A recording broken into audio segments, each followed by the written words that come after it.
This is the Zodiac speaking. Not. We're doing a not joke here to start this episode, guys. Hey, hello.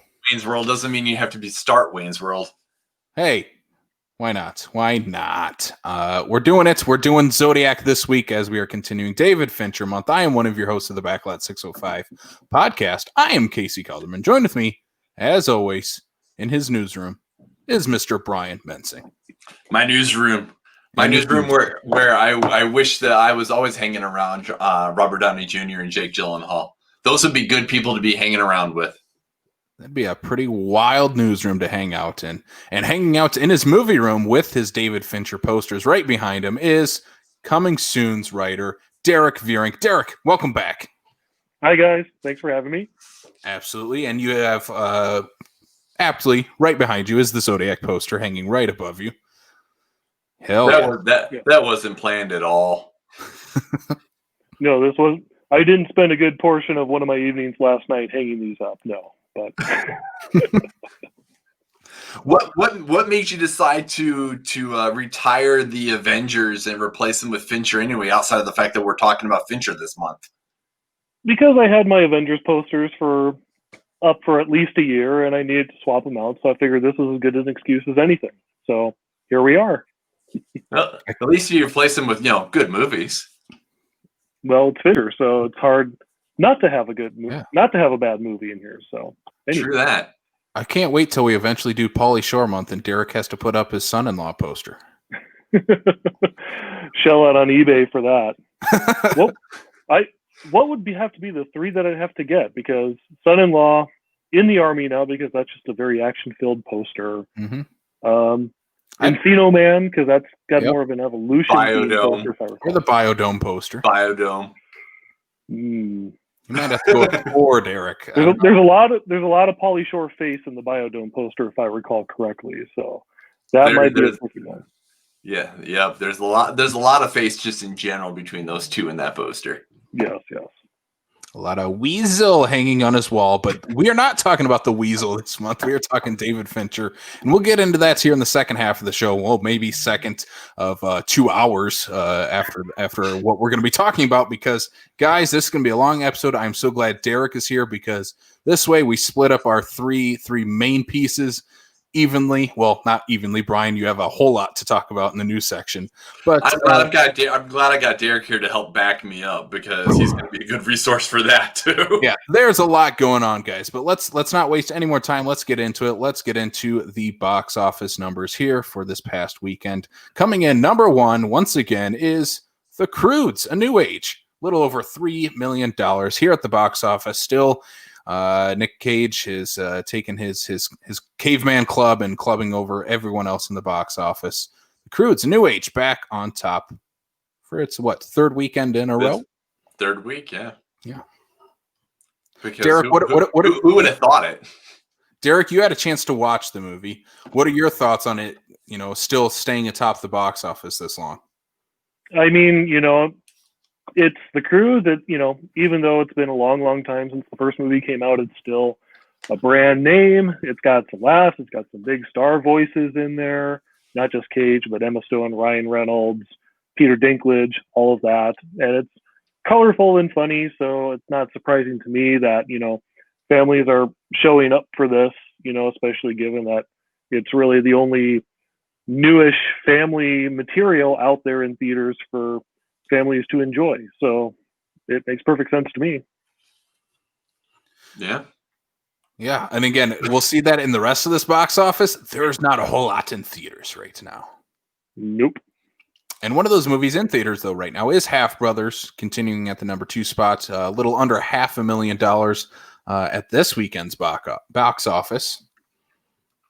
But I think the real surprise is number 3. That's what I can say about it. Yeah, number 3 is kind of the big surprise here.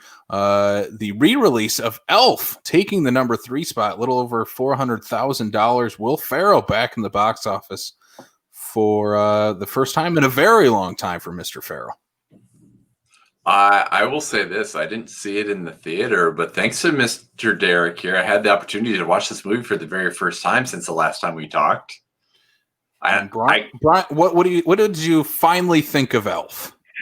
I'm very curious. I actually have no idea what you thought of it. Actually, it's not a dumpster fire. I do think it was really cute. I think there was a lot of heart and soul in it that went into it. I had the opportunity to wanting to watch it because of the Christmas edition of how the movies that made us on Netflix. And is it my favorite Will Ferrell movie? No. But I enjoyed it. I did enjoy it. It will not by all means ever replace my favorite Christmas movie of all time, A Christmas Story. But it was good. It was okay. It's better than I expected it to be. Well, that's more high praise than I thought was going to come. And actually, you're not wrong, but I honestly do think that watching that behind the scenes little vignette on Netflix about the film, the backstory to it, the people involved with it. There's actually people that are involved in the movie that I really had no idea that were even in the movie, kind of thing, that gave me a different appreciation for the film.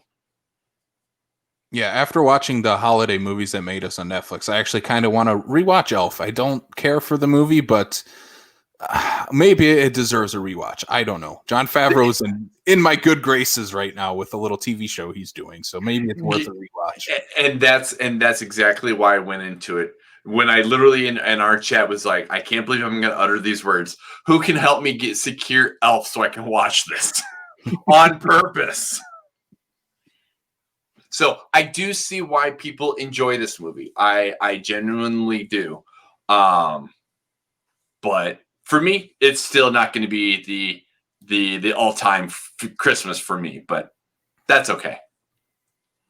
All right, let's go to number 4 then here at the box office, which is Freaky, $315,000, continuing its run at the box office, even though it is available on premium VOD right now as well.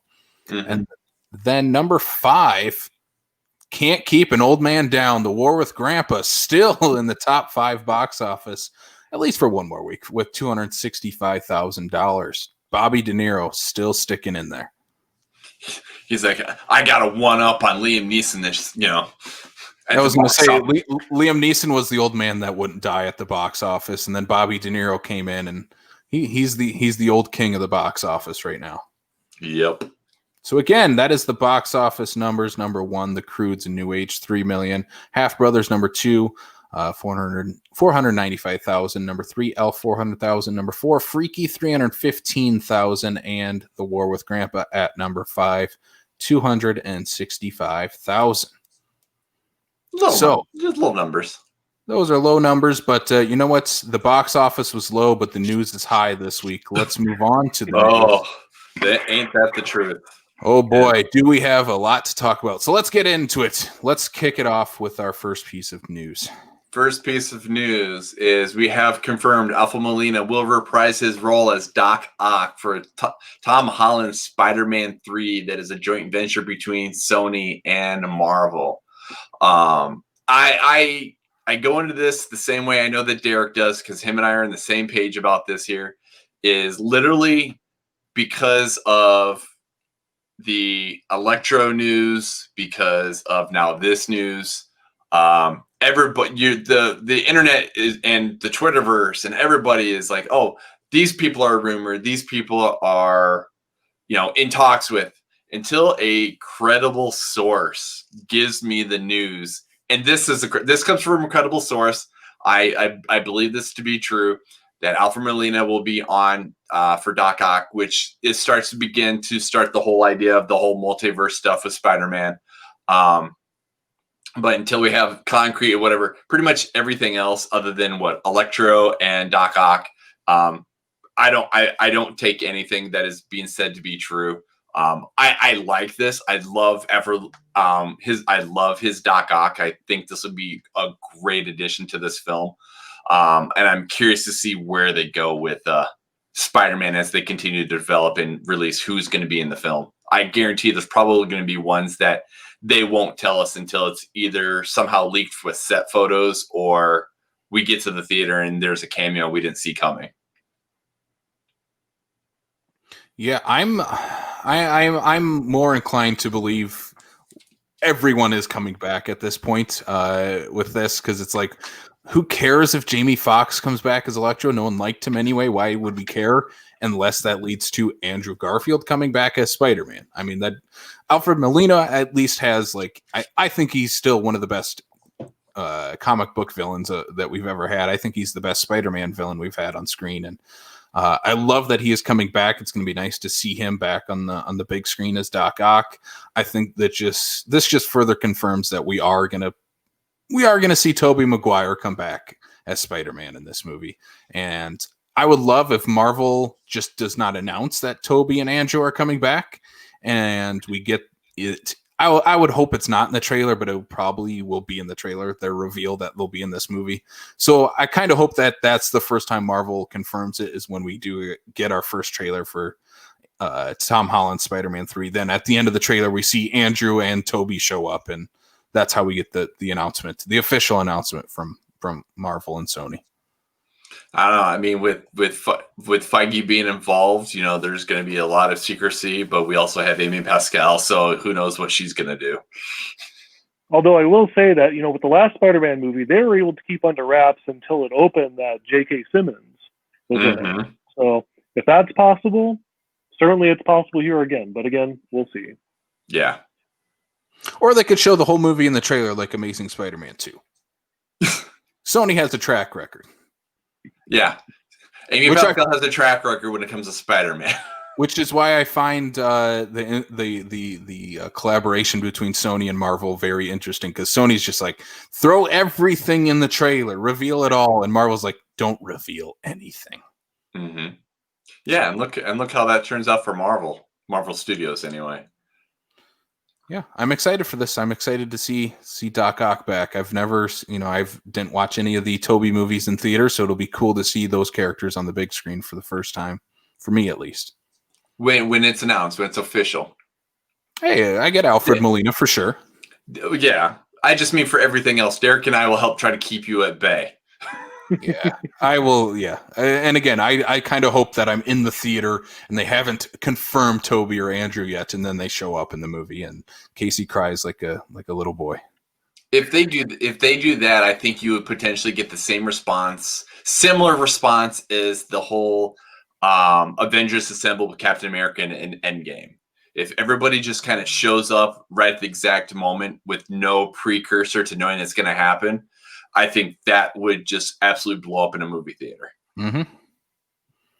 Okay, so we're going to move on from Spider-Man because, well, Marvel / Disney / Star Wars and everybody. Disney had their investor day here this last week, and they decided to lay a whole bunch of crap on us here. First thing first is they announced a few different Star Wars series coming to Disney Plus. And again, luckily for me, I've watched that portion of Investor Day. I know Derek has, so if I miss anything, I know that he will definitely pick it up. First thing we have here is Star Wars Andor. And this is Diego Luna's show, correct, Derek?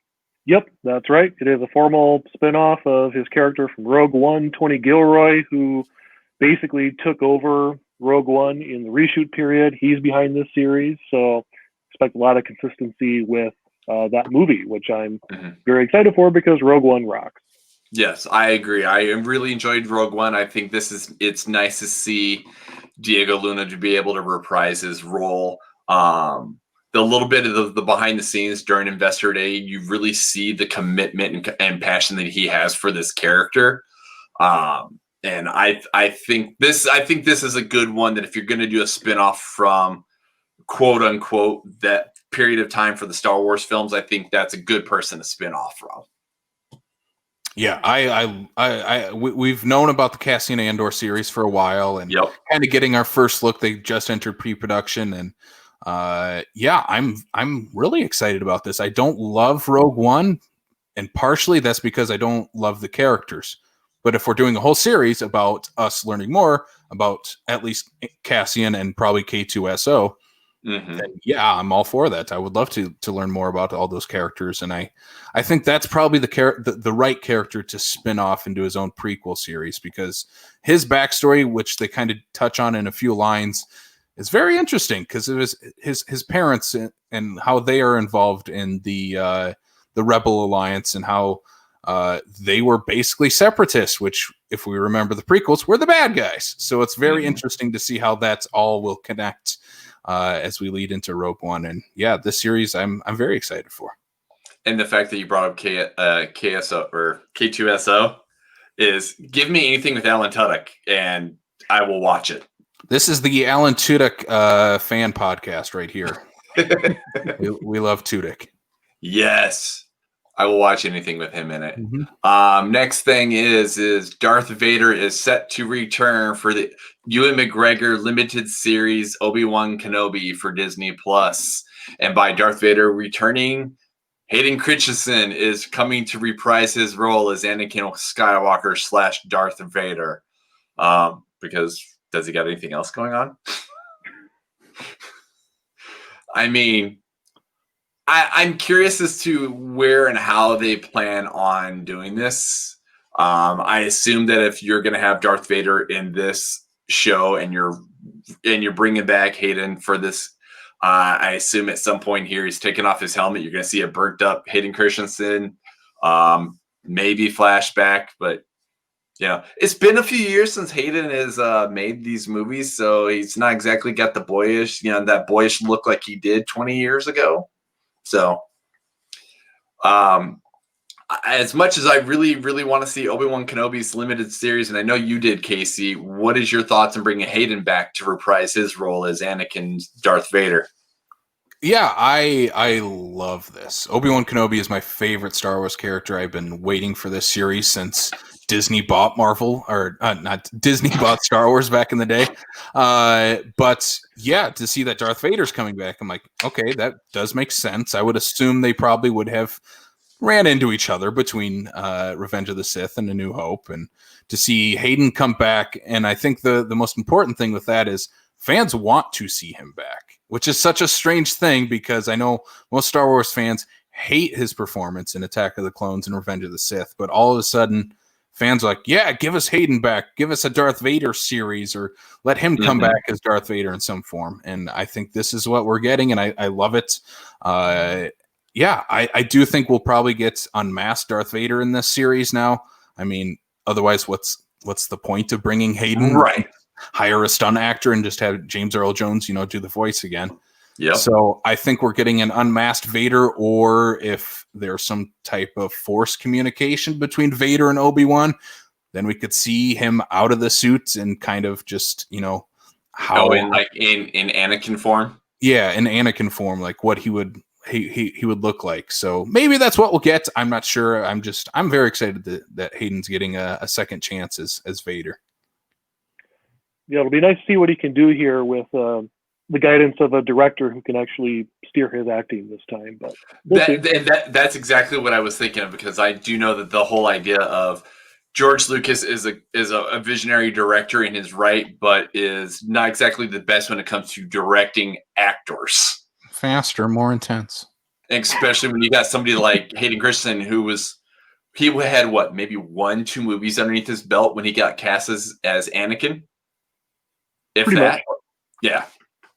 So yeah, I mean, he's had some time. He's got some other work underneath his belt. Honestly, I enjoy Jumper. It's not a great movie, but I enjoy Jumper. So I am good. I'm glad to see that he doesn't have a weird animosity towards this and is willing to jump on board to reprise his role. I think the prequels, it's all like in general are kind of, being more accepted by the Star Wars fans in general. Like we saw Ahmed Best has come back multiple times to talk during Disney Star Wars events. And Hayden has been pretty vocal about coming back as Vader. And it was, I think he did his voice for Rise of Skywalker too, along with, Samuel L. Jackson, who's been in the Disney family since like 2008. So I do think I do like that the prequels are getting some love now and appreciation for what they are. Yeah. The next thing I'm actually going to have Derrick help me with this one here because for some reason it's escaping me as to what on earth we're talking about here, and that is the Acolyte series set during the High Republic. Oh, good question. That one actually kind of slipped my mind as well, but yeah, I'm like at this point maybe I was just wondering if Casey was just writing notes and just having hopes and dreams here. Teacher, pick me. Okay, pick you, Casey. This is the series I am most excited for everything Disney announced. I mean, maybe a Mighty Ducks series too, but Star Wars stuff at least. This is what I'm most looking forward to because this is set during the High Republic, which is the new canon version of the Old Republic, which I've been chomping at the bit for them to finally touch on. It's going to be set during the High Republic, so long before the prequels. So this is the earliest we'll go back. I believe it's going to be a female-centered series, which is very cool. As far they haven't announced a whole lot about the plot, besides it's set during the High Republic and female-led. And I think that's very cool that we're getting that far set back in prequels era, like even before the prequels. So we could see the return of the Sith type of stuff, how they rise to power. I don't even know if we'll get any characters we've seen before, which will be very interesting. Maybe an actual baby Yoda. At first I was like, we have a baby. Oh, wait, no. No, like baby Yoda. You're talking about an actual baby Yoda. Yeah. Do you feel that if they were to kind of grasp at that straw, it would be kind of like low-hanging fruit? I think it'd be everybody loves oh my God, he has a name now. Grogu. Grogu. So now that everybody loves Grogu, we're gonna make real baby Yoda. I think it'd be a tongue-in-cheek joke that they just like pan across and there's just a baby Yoda in a crib and then they go back to the story. That would be hilarious. I would be okay with that. Yeah, a fun throwaway bit would be fun. So I don't know. What do you guys like this? I think it's pretty cool. I mean, if you're talking literally like the origins of the Jedi Sith, I mean, hey, why not? Add to the lore since, when Disney bought Lucasfilms, they basically said, oh, by the way, all of that canon you used to know, it's no longer canon. So it gives them the opportunity to do stuff like this where it's like, okay, that's not canon. We're building our own canon. So... And they've been very good about picking and choosing the stuff they want to use. And Darth Bane has been mentioned in Clone Wars, so we could see Darth Bane show up, which I'm totally for. Darth Bane rules. Does he look anything like regular Bane? like Batman Bane? I just wanted to rule the world. Derrick, what do you think of the series? I mean, Disney Plus is 1 for 1 thus far with their live action Star Wars series, so I'm definitely on it. I was just doing my cursory Googling here. They're officially terming it as a mystery thriller that'll take viewers into a galaxy of shadowy secrets and emerging dark side powers. And it's also from the creator of Russian Doll. This is the Russian Doll series. Okay. Yes. Russian Doll is one of those ones that I've been meaning to watch. It looks fascinating. It's getting rave reviews, so that piques my interest even more. What's the name of the actress in that series again? Natasha Lyonne. If she's the lead of this series, that would rule. That'd be pretty cool. I would like that. That'd be cool. Yeah. All right, on to another limited series that Disney Plus wants to do, and I'm totally behind this as long as they do us justice, and that is Lando Calrissian is getting his own limited series on Disney Plus. This is one of those ones where it's like, obviously there's only 2 people who should be allowed to play Lando Calrissian anymore now, and that's Billy Dee as an old man, or Donald Glover as the young version of it. And I really hope that Donald Glover gets the opportunity to get more work in being Lando Calrissian because he was one of the best things of Solo. He's the best thing of Solo. The rumor, The rumor has it that it might be both coming back, which I would be okay with that. I would be okay with that too. Which would be very cool, because I think in that case, it's like if they did a solo series, I wouldn't want to see both, because to me, Harrison Ford and Alden Ehrenreich are two very different Han Solos. Whereas Billy Dee and Donald Glover are just Lando Calrissian.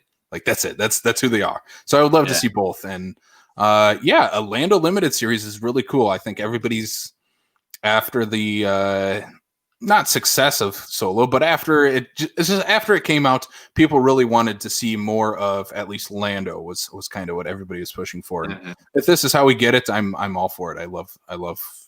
I'm just going to say that about every piece of news article we're talking about. I love this. Give me maybe like a Billy D narrated Donald Glover series. Or he's sitting at a cantina and be like, remember this story? And it just flashes back to Donald Glover. Let me tell you how I met my droid. Mm-hmm. First ever rated MA Disney Plus series. I'm guessing, Derek, you're all for a Lando series. Oh yeah, absolutely. I mean, again, had great things done. Donald Glover was great. I'm also glad to see Billy Dee Williams. He's still playing, the Lando game with Disney. Because not only Rise of Skywalker, but even him showing up briefly in the recent Star Wars Lego Holiday Special. That was very nice. So I should also mention here that Justin Simeon, who is the director of the movie and series Dear White People, as well as the recent Hulu horror movie Bad Hair, is shepherding this series. So there's definitely talent behind the camera here as well. And that's one thing, I mean, just in general that I've noticed, and I do think that some studios should really take some of this with how Disney does some of these things, is that, you can certainly put talent in front of the camera, so then that way you get people to want to watch it, but you need to make sure you get the right talent behind the camera, whether it's producer or director. Otherwise, the two are just not going to work. And I agree with you that the fact that they're going with that, I think it's going to work beautifully together. Okay, on to another next one here is more Star Wars.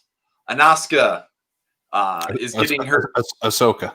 Sure, I caught her name briefly. I apologize. I'm sorry. Is getting her own spin-off series, with her role being reprised by Rosario Dawson. If you haven't seen her in The Mandalorian because you're not caught up, sorry, spoiler alert, that's your fault. She's absolutely fantastic, and I think this is from my understanding, because I've never watched Clone Wars, and I believe she's in the last little bit of the other series. Thank you. I've never watched any of the animated stuff. I do know that she is a fan favorite character. I know that's one of the reasons why they brought her into The Mandalorian. Rosario crushes it as her, and I'm ecstatic to see where they take her character. And then also, too, we have the Rangers of the New Republic, because we need more shows on Star Wars on Disney Plus. Mm-hmm. I'm not as familiar with the other one here, unfortunately. The thing with everything announced here, and I guess we can kind of touch on it now, is Disney Plus, as far as like original series that people are really tuning into, has The Mandalorian, and that's kind of it right now. Mm-hmm. And I think everything they've announced is like, well, you guys say we only had The Mandalorian? Well, now look. Yep. And last week I said on the show, like, Disney has to catch up to HBO Max. Well, Disney caught up and passed them, and then flipped them a middle finger on the way out the door with all this news, By the way, hey guys, HBO and Warner Brothers, here's what you're doing for the next year. Watch what we do for the next 4. Yeah, exactly. And I think the Ahsoka series was rumored since Ahsoka showed up in The Mandalorian. Yep. Dave Filoni will probably be spearheading that show, because Ahsoka is his baby. That is his creation that George kind of gave him. Like, Ahsoka is his. Luke Skywalker was George's. Ahsoka is Dave Filoni's. And yeah, if he's doing that series, yeah, I'm all for it. It'll probably turn into Rebels season 5 or 6 or whatever they left off on. And like, yeah, give me that, because we're going to get a live action Thrawn then. And Thrawn would be awesome to see in live action. Rangers of the New Republic, I'm kind of on the fence on, because I think that will probably be What's her name on the show on The Mandalorian? She used to be the MMA fighter. Oh, Gina Carano's a dude. Yeah, I would assume she'll probably be the lead of that series, or will have to do with what her character has become on The Mandalorian, because she is like now a ranger of the New Republic, I guess. We could also maybe see like Timothy Oliphant's character come back. Like that would be cool. I would watch if the series. I'd be okay with that. And it'd be cool if like it was a 8-episode series and it was just each episode is on a different planet about the ranger of each planet. Like that'd be really cool. Mm-hmm. I have no idea what they're doing with it though. You know, and if they do give, because I think Gina Carano's character in The Mandalorian has been a very strong character. I think she was very well suited for that.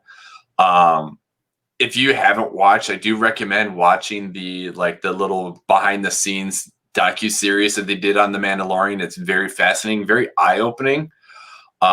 Even before she was cast, Gina Carano was basically the vision of who they wanted in that role. So I don't know. I would be okay with that, especially like you said, like like Timothy Oliphant, like it. You know, there have been reoccurring people. Ming-Na Wen, that was in a couple episodes of The Mandalorian. We've got the return of Aquaman's dad, because I can never remember his name. Thank you. To be Boba Fett / Jango Fett kind of thing, you know. But to have Timothy Oliphant, if it's literally just one episode that he's going to be in and he doesn't get into anything else that they're working on, I'm going to be upset, because that is a waste of getting someone's talent in your house.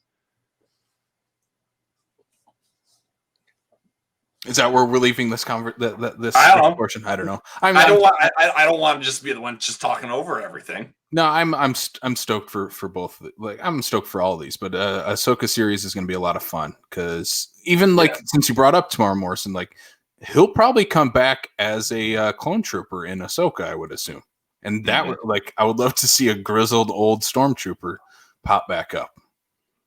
Oh, totally. Yeah. On to the next thing here. We have the Bad Batch animated droids, the Bad Batch and Vision series. I'm not quite sure what you mean by the Vision series, unless I'm just completely breaking it. But I will tell you that these are all Star Wars animated series that they are. The only one I remember off the top of my head and makes me want to go watch the Clone Wars is the little the teaser that they had for the Bad Batch. That just looks fun. Mm-hmm. But I mean, for all the live action they're doing and everything like that, they do have to get some of that stuff in there that's going to draw the kids into the Star Wars universe, kind of get them with the younger, you know. So obviously they're going to do more animated stuff, whether it be more geared towards kids, your teenagers kind of thing, whatnot. So at this point right now, it's just they're hitting the gas, like you said, and they're reaching for the quote unquote stars when it's coming to all this. Mm-hmm. Yeah, I haven't caught up on Clone Wars yet, but the Bad Batch was introduced in the last season. They had like a big arc in that last season, so it was rumored since then that they would get their own series. And droids, I guess, will be like a C-3PO led series. Him teaming up with another droid, I guess, is the plot for that. I think that'll be more kid centric than the other two. Visions is I guess it's an anime series that they are working on.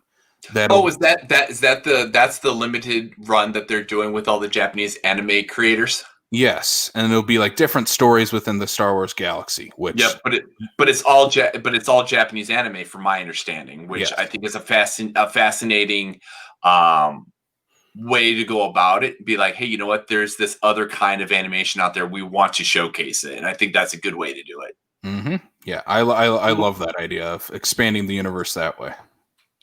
It'll basically be the animatrix of Star Wars. So nice.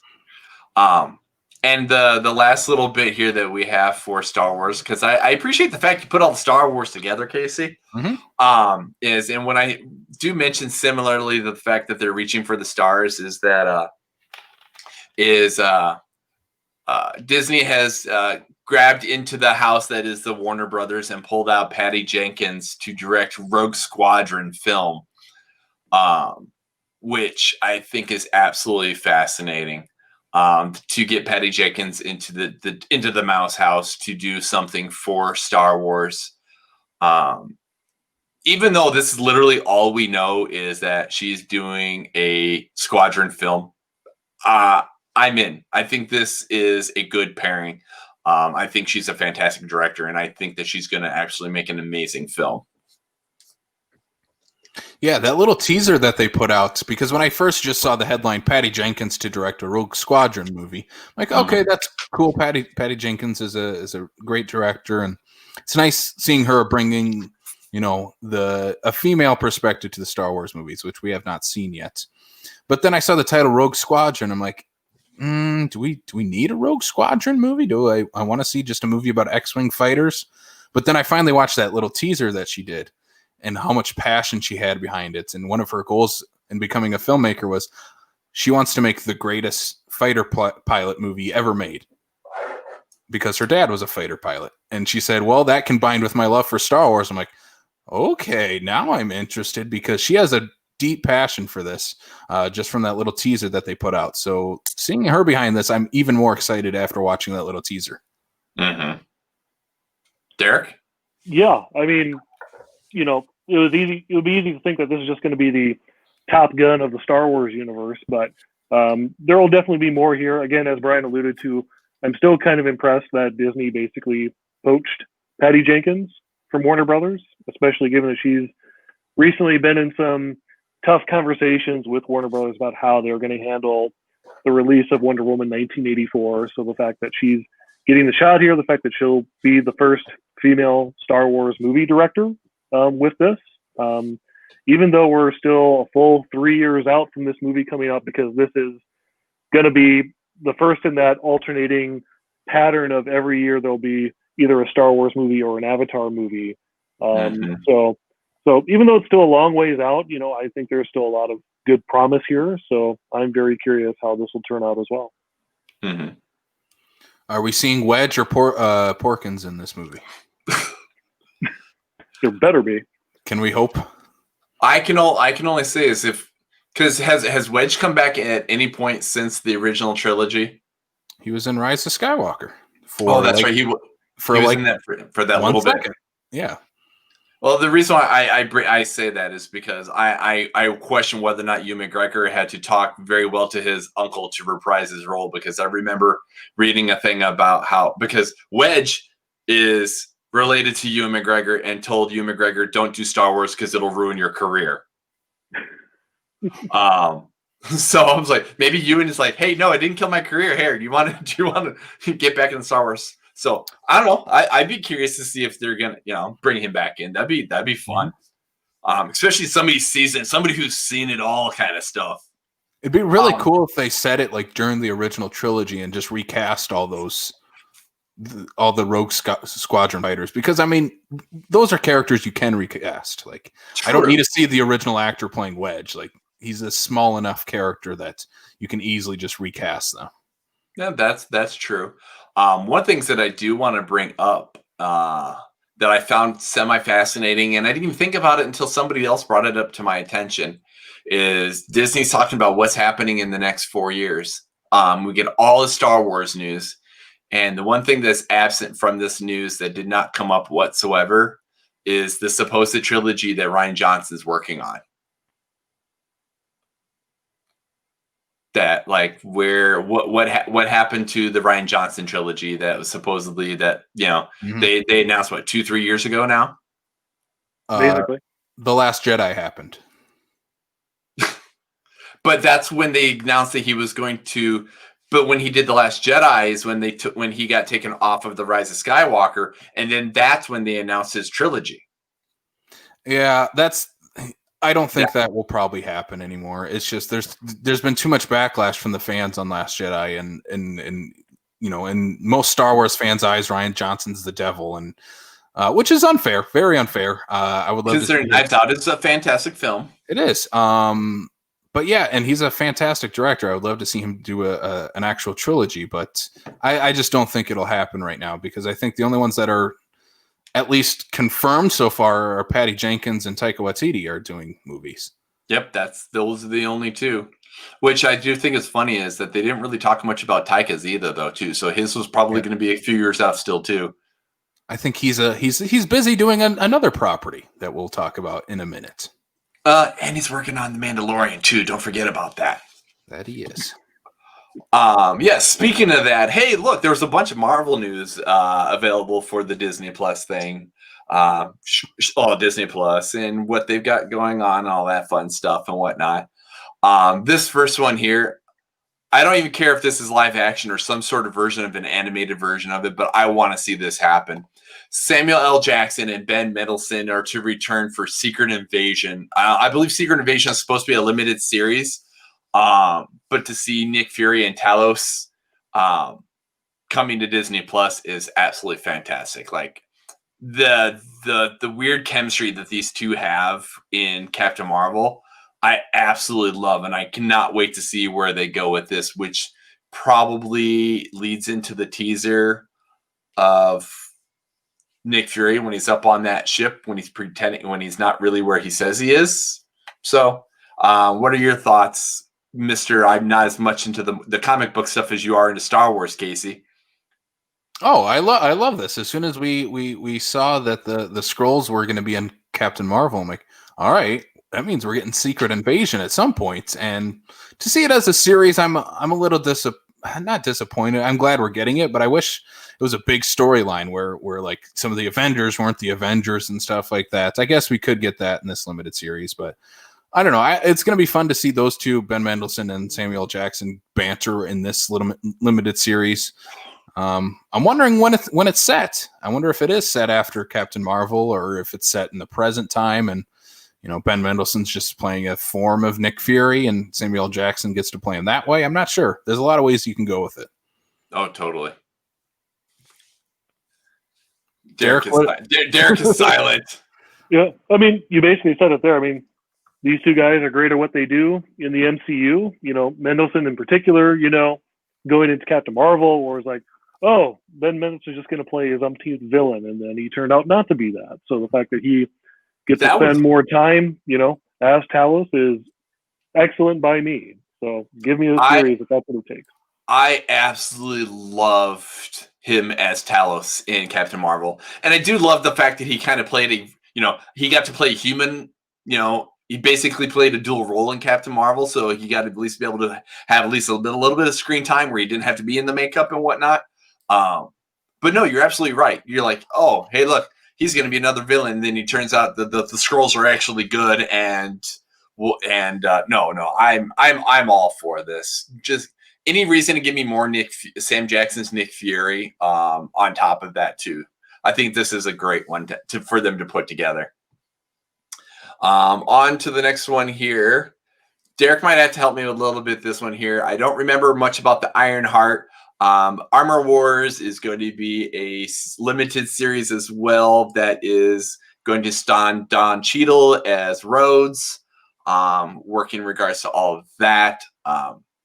The fact that we're getting all these, whether they're regular series, limited series, however they're doing these here to interconnect the MCU, that they're bringing, if it's like this one, Armor Wars, if it deals with War Machine and that aspect of the Iron Man mythos, we got Don Cheadle. Like, bring back the people that need to be brought back specifically, and I think that's a great way to go about it. I don't remember much about the Ironheart part of it, Derrick, so you might have to help me with that one. Yeah, so that Ironheart's basically kind of like the successor to Iron Man, or at least the newest advanced suit creator person.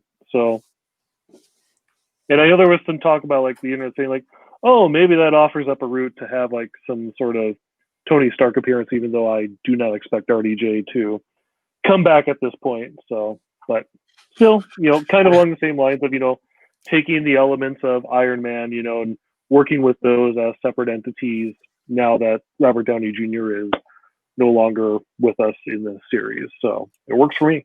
You say that, and like if he even has even just like a 3-second cameo that they don't tell us about, people are gonna flip shit.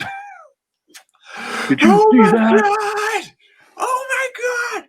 They could probably just put a picture on the back of the wall like they did Stan Lee during like the Daredevil Netflix series, and people would still probably flip shit. Oh yes.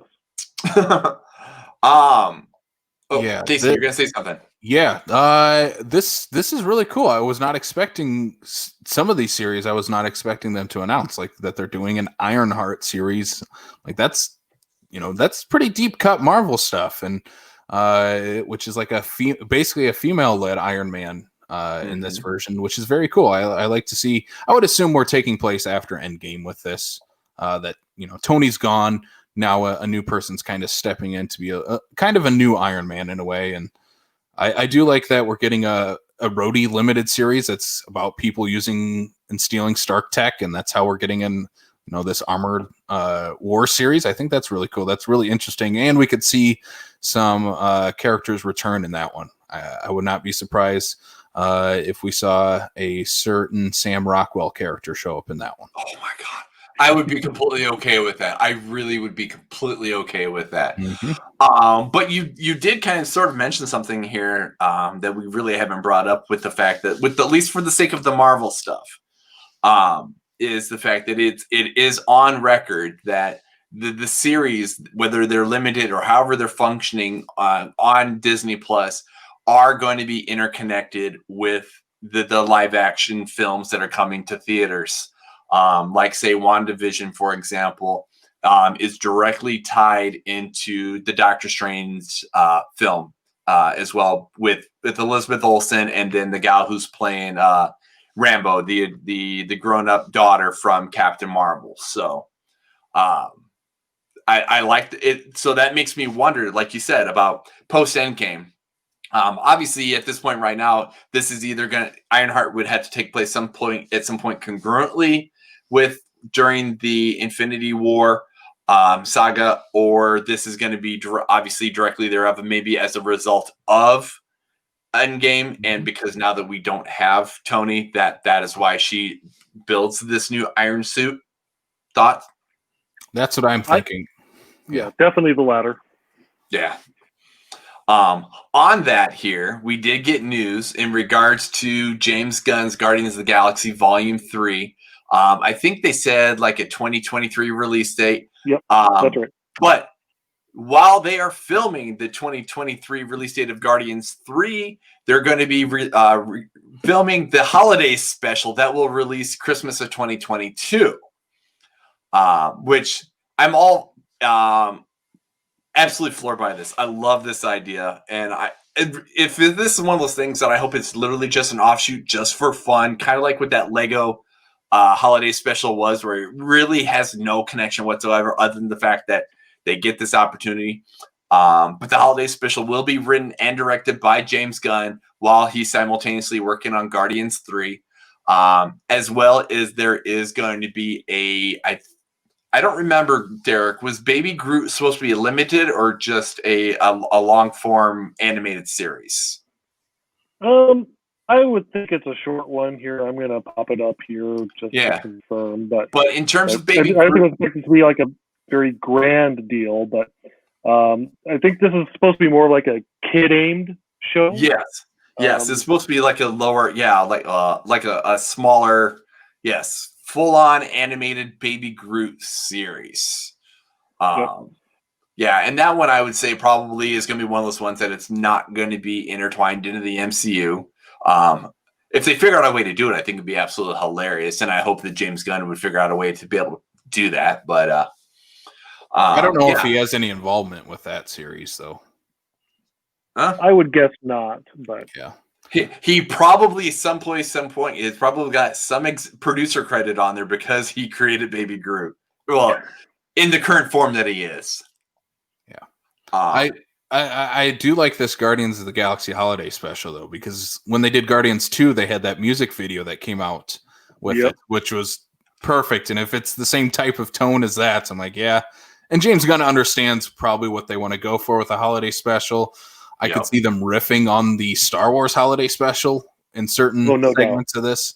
Can we get Dave Bautista watching someone dance on a little TV? That would be perfect. We just watched Star-Lord opening a present. It's just an ugly sweater of him or something. So yes. On to more Marvel news, because why not? We actually did get new trailers for WandaVision and a new trailer for Loki. The WandaVision didn't really give me any much more than what we've already seen before, other than the fact that it pretty much looks like Wanda's stuck in her head. Something's going on, whatnot. Like I said, this is going to be directly connected with the Doctor Strange film. Loki, on the other hand, I am fascinated by this idea. Is this, again, is strafing from what we know of Loki. This is supposed to be more of, again, in terms of like the Star Wars one that Derrick talked to, whatever, this is supposed to be more of a spy thriller aspect to a Loki series, which really has me intrigued. And I know that Tom Hiddleston absolutely loves his character of Loki and will not do anything that he didn't think was to that character. I'm fascinated by this. I'm looking more forward towards Loki than I was before, because it's not just a stupid, have fun and, the mischief god. He's actually going to have maybe some meat and potatoes into his whatever they got going on. Yeah. And Owen Wilson's in it with a little mustache. I love it. Oh my God, the mustache. He looks good in this too. It's kind of a nice change of pace for Owen Wilson. I mean, I'm sure he'll have plenty of comedy in it as well, just because that's why else would you hire Owen Wilson? But he looks to be playing at least a little more of a dramatic character in this. And I do like that we're getting like this kind of time traveling Loki little mini series that we're getting. This seems like a lot of fun. And yeah, the trailer looks great. I'm really impressed by all these Disney Plus series that they look like they're the movies. There's no dip. There's no dip in quality in terms of that, and I think they all look really great. Like if you look at The Mandalorian and put that up against, The Force Awakens, you're not going to be able to tell the difference, and that kind of goes to show with the Loki series. It looks like it's set in the Marvel Universe, and looks like it has the budget of a Marvel Universe movie. Yes, I would have to agree with all the above. And it should also be mentioned that, once we hit next year, these series are going to be coming fast and furious, because it's WandaVision in January, then Falcon and the Winter Soldier after that ends in March. And then I believe Loki is going to follow right away in May after Falcon is done. So it is just going to be a steady stream of these Marvel series on Disney Plus once they get going. So hang on tight. Yeah, and I'm completely all for it. It's going to be like watching an actual TV series. It's like it's a never-ending TV series, the Marvel Cinematic Universe. Yes, and I'm going to be all for it. I will be the first one to say, as much as some people like to give grief about the MCU and the Marvel movies, and we're saturated with superhero movies and whatnot. You literally have a studio. That's what their wheelhouse is. So just let them be in their wheelhouse. Let them make the good movies, make them the good television, if you will. And I'm completely on board with it. It's not like their Hallmark can make 40 million movies a year. Although we should mention, we are getting 4 MCU movies next year as of right now. Black Widow, Shang-Chi, Eternals, Spidey 3. So in their defense, they also didn't have a 2020 to release movies for. Oh, absolutely. I mean, that is true, but it just goes to show you that once they get things going, we are just going to be absolutely pummeled with MCU content again after a 2-year breather. Yeah. So I'll be very curious how people respond to that, because there's a part of me that still kind of thinks that there's going to be some people that are getting off the MCU train after the quasi conclusion of Endgame. They're thinking like, oh, this is a good time to jump off. And then, of course, but 2021 is going to be very formative and, really firing up that train again and generating that excitement again. So. Yeah. You bring up a good point. I want to get your guys' thoughts on this, that we got kind of a 2-year breather between the MCU now before we get another movie. Did you guys need that? Because I feel like I needed that after everything we got beforehand, and now we're getting all this new stuff, especially adding Disney Plus to the mix. Like, I needed that little breather in between. Like, it, in a way, 2020 was a good thing for the Marvel movies. It at least gives us a breather, and now we can anticipate all this stuff they announced and the movies that we're going to get. Me personally, I enjoy my superhero movies. I enjoy the Marvel movies. Yeah, I mean, even the nuts, the Sony one, like Venom was okay. But to me, it wouldn't bother me any. But I also know that I'm not the majority either. Yeah, I mean, I definitely like my MCU stuff, especially the movies, to be events, and I think that's certainly going to help with Black Widow once we finally get to see that. Because it should also be mentioned that when they mentioned on the Investor Day presentation, they did mention that they were still committing to Black Widow as a theatrical event release. In right now, tentatively set for May. We'll see if that sticks or not. But I've always enjoyed as a moviegoer the ability, to go on opening night of an MCU movie, be there with an incredibly psyched crowd, and enjoy whatever new adventures we are getting. So I certainly did enjoy the breather as well. It'll be a good resetting point. But again, certainly once we get revving up here again, you'll certainly be helpful to get that excitement going again. So. And you brought up the fact that we'll have 4 next year. Granted, part of it is because one of them is a Sony, but Sony-esque. But at the same time, too, I think that's also Marvel's basically saying yes. Because they were shooting for 2, maybe 3 a year. This is just them going, we need to play a little bit of catch up so we don't have so much in the can that we're literally sitting on. To hopefully get themselves back into where they expected themselves to be, in a year or 2? There are going to be 4 MCU movies in 2022 as well.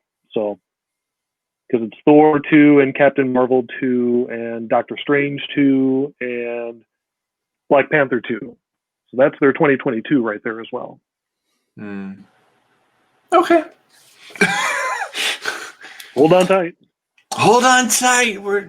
I mean, again, like I said, the fact that if you're talking for the sake of one studio for an entire year is kind of low, actually. So, I spin it that way. I mean, Warner Brothers is releasing 17 next year with the whole 2021 HBO Max Warner Brothers thing. So 4 doesn't seem so bad. Well, 4 if you take Marvel by itself, but if you add it up with all the other Disney stuff, Disney animation, Pixar, if we had Star Wars movies, we'd have Star Wars movies this time. And technically all the Fox stuff that Disney owns as well. There's a lot more than 17, I'll tell you that. So. Dang it. Work with me here, Derek. Trying. All right, on to the next thing here. And I really love this news just because I'm a fan of the actress here. Tatiana Maslany is confirmed for the lead role in the She-Hulk series. Tim Roth will reprise his role as Abomination. He was from the Ed Norton iteration of Hulk. And we even will have a little bit of a spritzing of Mark Ruffalo to reprise his role as Bruce Banner. So, and I know I've gushed about her before. I'm absolutely thrilled that Tatiana Maslany gets to be a part of the MCU. If one has not watched Orphan Black, watch Orphan Black because she's absolutely fantastic in it. And I think she'd be a great addition. And I'm looking forward to this, knowing absolutely nothing about this series. I'll just repeat my comment that I sent to us in our group chat, that I appreciate they got Tatiana Maslany, but hopefully Disney also gets Tatiana Maslany and Tatiana Maslany and Tatiana Maslany in this show as well.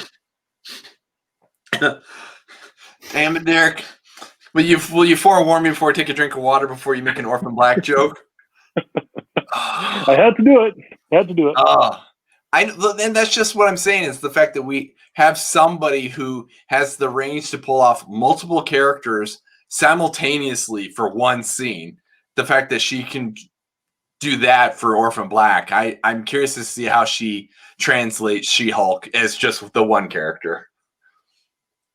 I'll just reiterate what I said when this was first announced, when she was first announced to be the Hulk, and then she denied it, and now they confirmed it again. I don't know her from anything, but I'll take your guys' word for it that she's great.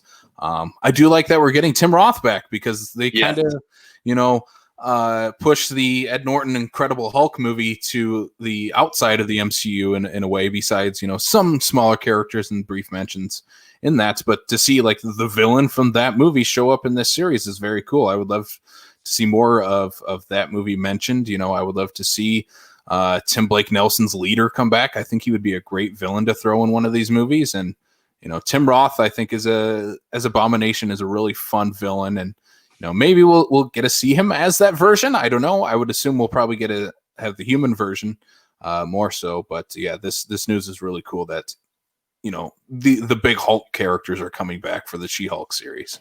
Mm-hmm. I'd be curious to see if this is just the beginning.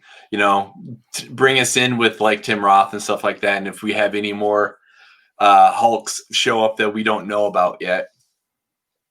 Give us a Red Hulk. That's what I was thinking. Yep. On to the next one here, because I love the fact of the way Feige kind of addressed this, whatever. But the First Family is getting an MCU movie. No date, but just the fact that we've got John Watts on board to direct a new Fantastic Four film. Because of all the Fox properties, I know that there's a lot of people that are like, you know what? Fox hasn't exactly handled the Fantastic Four very well. Now that Disney owns the Fox property Marvel characters, I'm not surprised to hear about this one already kind of being in the early stages. I'm not, because I know everybody was clamoring after what was the reboot that didn't reboot very well. So what do you think, Casey? Are you on board for another Fantastic Four film?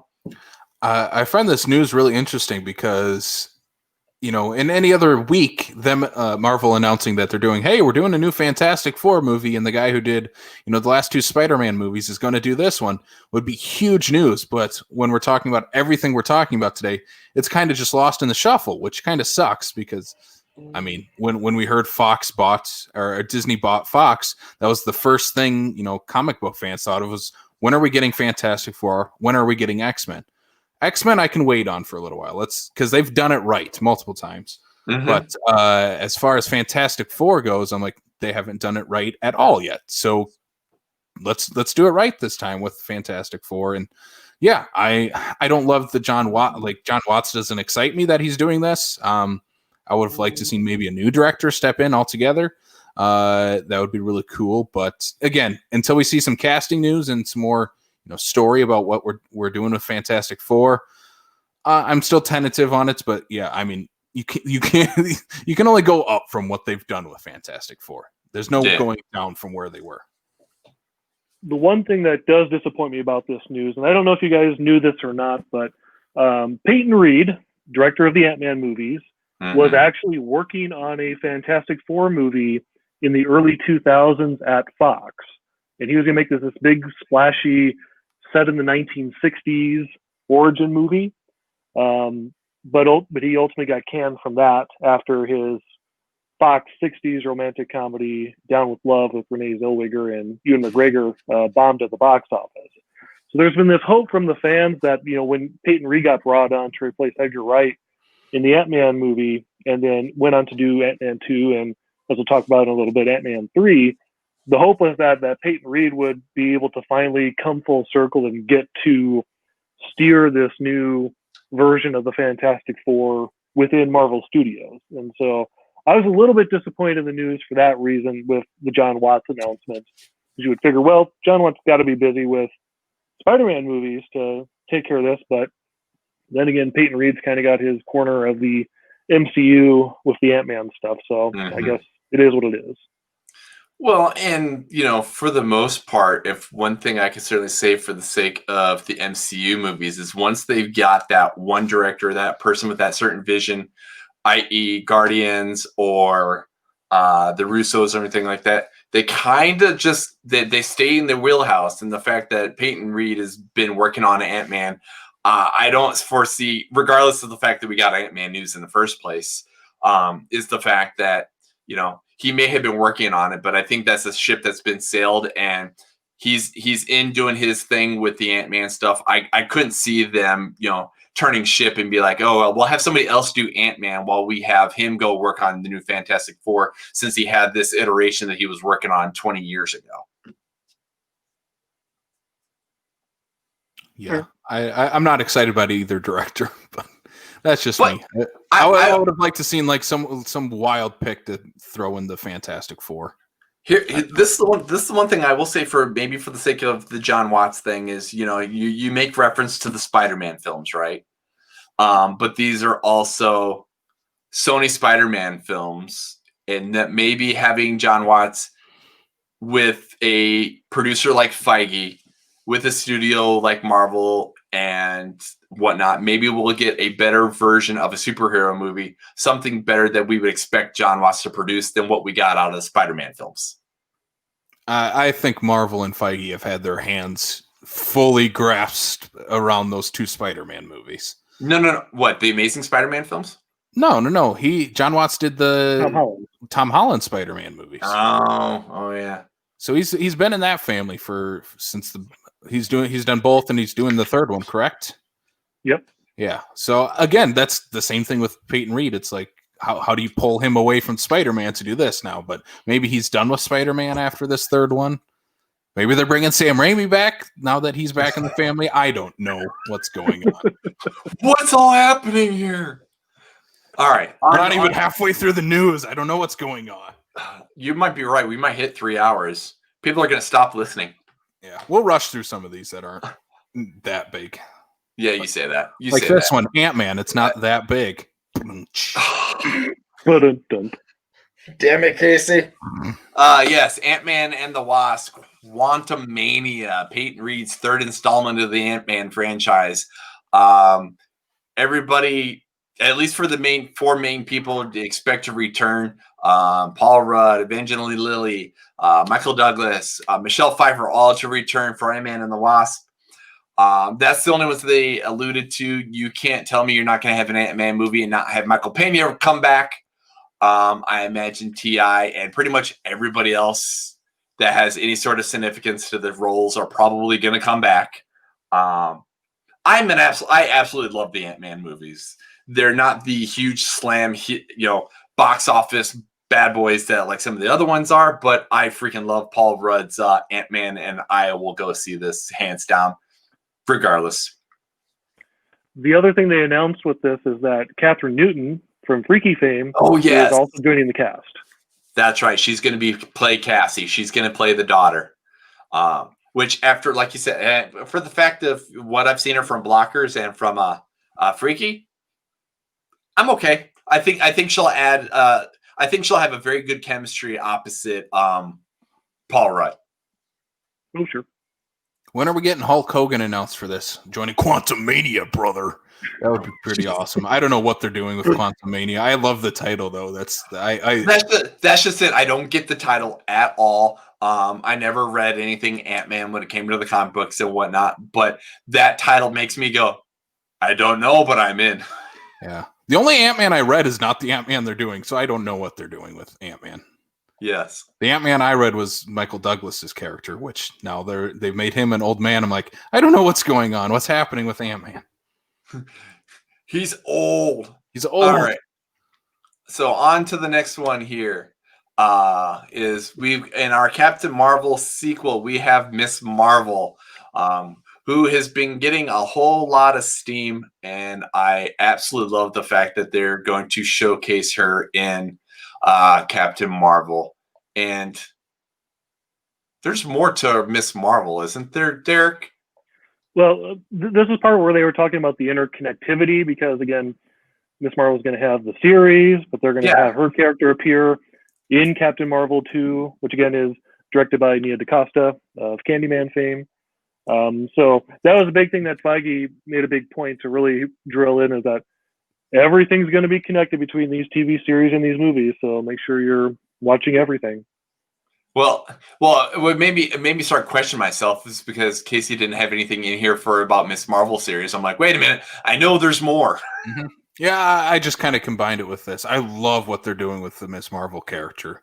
Like Yes. when they did that little portion, I watched the little portion they did on Miss Marvel, and they're bringing in directors I've never heard of, but totally will fit the source material that they're working on with this. Because we're not getting a white superhero here, and I'm done with white superheroes for a while. That's fine. Let's give us some other stories that need to be told. And the fact that they're like, yeah, she's getting her own series. I'm like, okay, that's very cool. And then they're like, well, yeah, she'll be in the movie too. I'm like, okay, now they're pushing big for this character. That's what that points out to me, because She-Hulk hasn't been announced to appear in any of the movies going forward.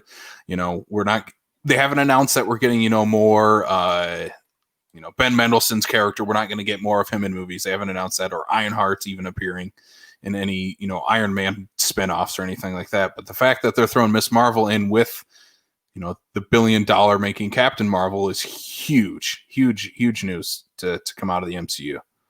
I agree. I think it's big, but at the same time too, for me it's not unexpected, being the fact that Miss Marvel, her idol, her superhero is Captain Marvel. So the fact that they've got these connected does not surprise me.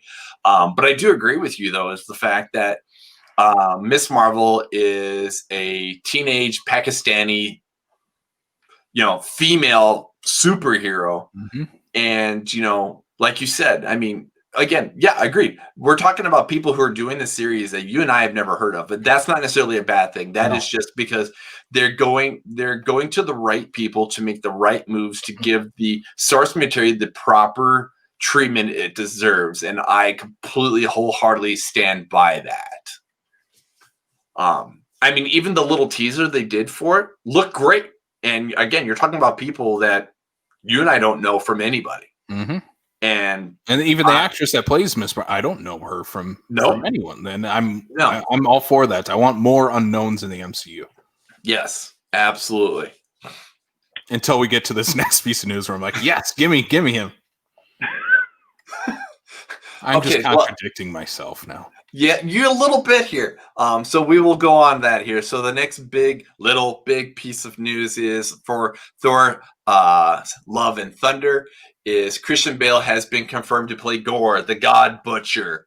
And I mean, we already knew that Christian Bale was supposed to be in the film. We just didn't know as of who. We now know that Christian Bale is going to be the villain. I'm completely okay with this. I had a friend of mine send me a message since she saw the news, because she has a problem watching anything with Christian Bale in it after American Psycho. But I assured her, I'm guessing he's probably not going to look like Christian Bale, because I've seen what Gore the God Butcher looks like, and he don't look like Christian Bale. But give me his acting chops. Give me Christian Bale in the MCU. I'm all for it. Mm-hmm. Yeah, Christian Bale is he's probably my favorite actor. I love Christian Bale, and to see him, he's going to take the villain turn here in Thor: Love and Thunder. It's going to be cool to see him in a fun role too, because this seems like it'll be a lot of fun for him to play. It's going to probably ham it up, go full Christian Bale. He should probably yell, "Oh, good for you!" at some point in this movie. I would say that. My buddy who actually he reads the Thor comics. He was telling me a little bit about Gore the God Butcher. I'm like, yeah, that sounds awesome. Like that's a character I want to see, and to see Christian Bale playing him, like it's gonna be fun. And I think him teaming with Taika is really interesting to see what Taika can do with Christian Bale. I hope it's one of those match made like that. It's to the point where the chemistry is just so there that we get to see more Christian Bale Taika interactions outside of any of this, because Taika is one of those ones where once Taika took over the Thor franchise,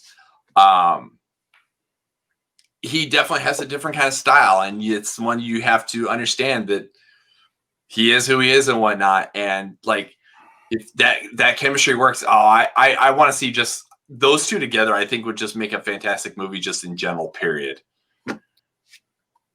And you mentioned the Taika thing. I mean, that's well worth known, because again, the first two Thor movies, Thor was kind of like the bastard franchise of the MCU, and it should also mention that with the announcements they made last week, Thor: Love and Thunder is now being given like the super primo first weekend in May Marvel Studios spot, kind of like the big kickoff to the summer spot. So that's especially indicative of the turnaround that the Thor franchise has had under Taika's reign. So we'll really start the summer, with what's certainly going to be one of the more fun Marvel movies in the upcoming slate is very exciting to me.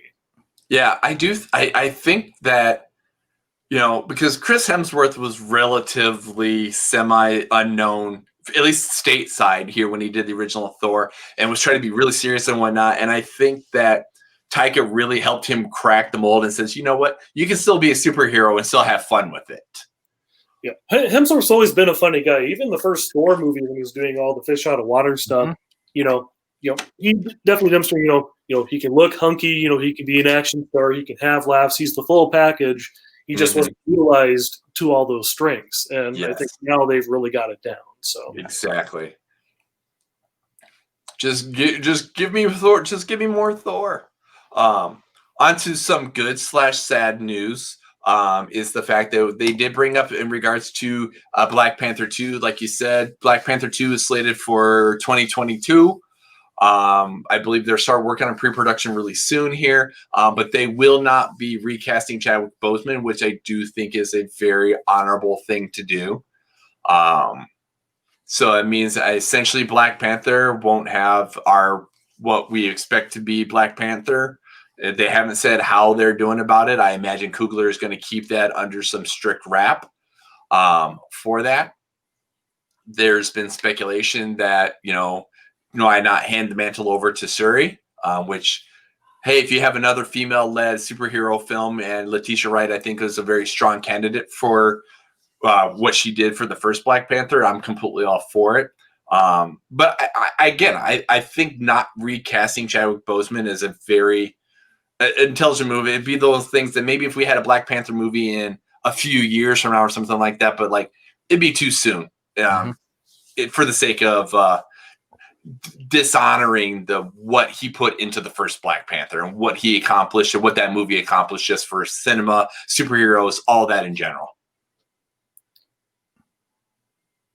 Yeah, I mean, I'm just very curious what direction they're going to take this in, giving Chadwick Boseman was the core of the first movie. So, certainly puts Coogler in a tough spot. Like, how do you make another movie, especially a very much awaited sequel, just given, what a seismic cultural event the first movie was. So I don't envy his position right now. I am curious, who will kind of take the heroic mantle. I know there's been some chatter online right now because Letitia Wright has not really been faring very well in social media recently with some views related to vaccination and ended up having to leave social media. So I'm not sure where that's going to go. But, again, ultimately, if Coogler still has the faith to know what direction he wants to take the Wakandan section of the MCU in, I fully trust his judgment. So celebrities just stay off social media altogether. Don't touch it. Don't go on it. Don't log in. Don't make an account. Do nothing. This is the right way to go about this. Yeah, I understand that, especially for everyone involved, that Black Panther 2 needs to go on and continue. And the fact that you're not going to recast Chadwick Boseman's Black Panther, T'Challa, that's the right way to go for right now. You can do that. I say give them a few years down the road. We can probably do that. And there is ways within the world and universe that they've set up to properly do that. We have the multiverse out there. There's ways you can bring in a different T'Challa down the road. But right now, that's not what you should be worrying about and wanting to do. So I do think Coogler has a lot to work with here. We got to figure out where we're going with this story. And I think it'll definitely be more of an ensemble piece this time. I think the first one definitely was, but still Black Panther was the heart and soul of that movie. I think this will definitely be more so of the side characters will probably be, more prevalent. I'm just wondering how they'll deal with T'Challa not being in the movie. I wonder how they'll address that. That's what I'm most interested about. He's off on a mission. Yeah, I don't know what you do. I don't want to be Ryan Coogler. Like I would not want to be Ryan Coogler right now. That is not a pair of shoes I'd want to be in at this point. Well, you say that, but at the same time too, I think he's got a very good supporting studio and source material to be able to pull this off. And it's Coogler. Like I have faith in Coogler will be able to pull this off.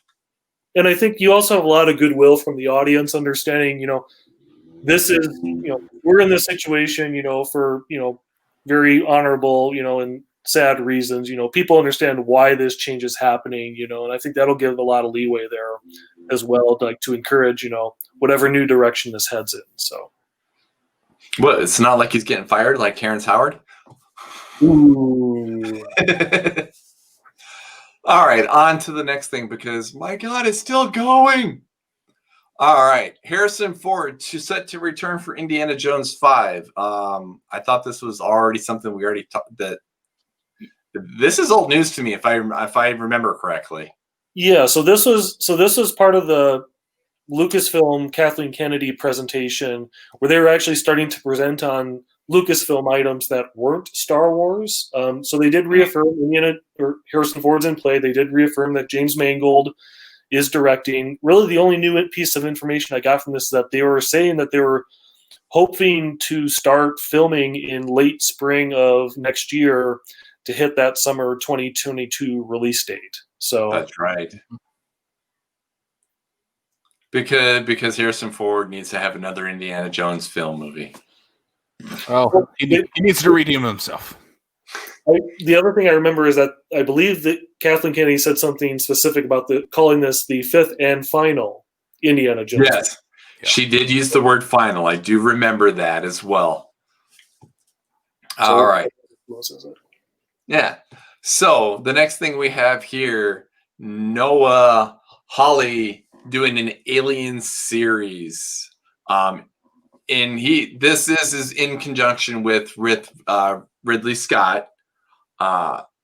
So because if Disney's going to own the Alien properties, why would you not do something Alien wise? And I don't recall, Derek. They made mention of doing the series here, but did they specify what streaming service this was supposed to be on? Because this obviously doesn't seem like something that would be a Disney Plus kind of thing. It would be more of a Hulu thing. Yeah, well, this is planned to be an FX series. Oh, it'll be part of the FX on Hulu section of Hulu, but I believe it's actually going to air first on the FX network. That's right. Hey. As long as it's done well, give me more Alien. I enjoy the Alien movies. So, yeah. And, I've watched, the first 3 seasons of Fargo, which is the show that really kind of broke out Noah Hawley. And he did a really good job with those. I haven't watched the new Chris Rock season yet at all. I haven't watched Legion. That show looked a little bit too much overkill on the style side. And I have not watched his infamously horrible debut feature film Lucy in the Sky with Natalie Portman. But from the Fargo stuff I've seen, he definitely is a talented person.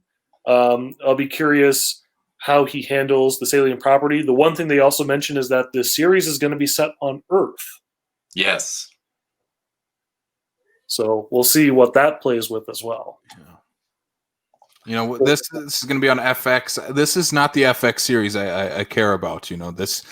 They're talking about the Alien Queen. I'm more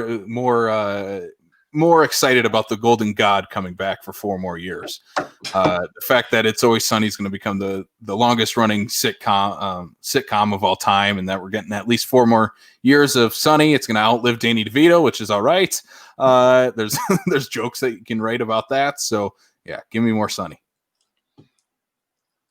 I was like, did you even put that in here? No, I didn't. Okay. But I have no thoughts on the Alien series, so I'll throw in my Sunny thing right here. Of course you will. When they announced this prequel thing that they've got going on, I kind of laughed at it because this was the last thing that they announced here. Is there's going to be a Toy Story prequel called Lightyear, starring Chris Evans in the role of Buzz Lightyear. And I did love the fact that when they did the Investor Day, because basically alluding to the fact that they stole Chris Evans from Kevin Feige to make a movie. We got to be clear here. So this is not the Tim Allen Buzz Lightyear. Right. Chris Evans made it very clear to say that this is about the apparent actual human Yes. that the Buzz Lightyear toy is based on. Yes. Whatever that is. I was going to get there, Derek, but I appreciate you getting me there too. That yes, this is Chris Evans basically being the Lightyear of which Tim Allen's Buzz was based off of. So they, from the way that little bit of art looked like here, it almost looked like Buzz. So I mean, is this are we doing animated or are we doing live action here? This is animated. Animated. All right. Yes. Oh God, if they did a live action Buzz Lightyear, I would. Ugh, it sounds like a bad SNL sketch. It's You say that and you'd be like, "Oh, that was awesome." No, I think this is awesome. The news that they did announce. I love this idea that we're doing like the origins of Buzz Lightyear. Why not? Because I grew up on the Buzz Lightyear of Star Command series. I loved that series as a kid. So this seems kind of up that alley. I'm like, yep, give me that. Give me who's the real life Zurg. I don't know if they're gonna do that, but that'd be a ton of fun. Show other characters of Star Command. That would get me very excited if they did that. We just do an animated version starring Chris Evans of them pretending to be on the moon like 1960s style. There was somebody on Twitter who made a joke of like, this is Pixar's version of First Man. All right. So next thing we have here, a couple series coming to Disney Plus, Zootopia and Big Hero 6. The Zootopia one, I was like, really? Then they said the way that they were going about it, and the reason why I was a little leery about Zootopia is because they literally called it Zootopia Plus. Yep.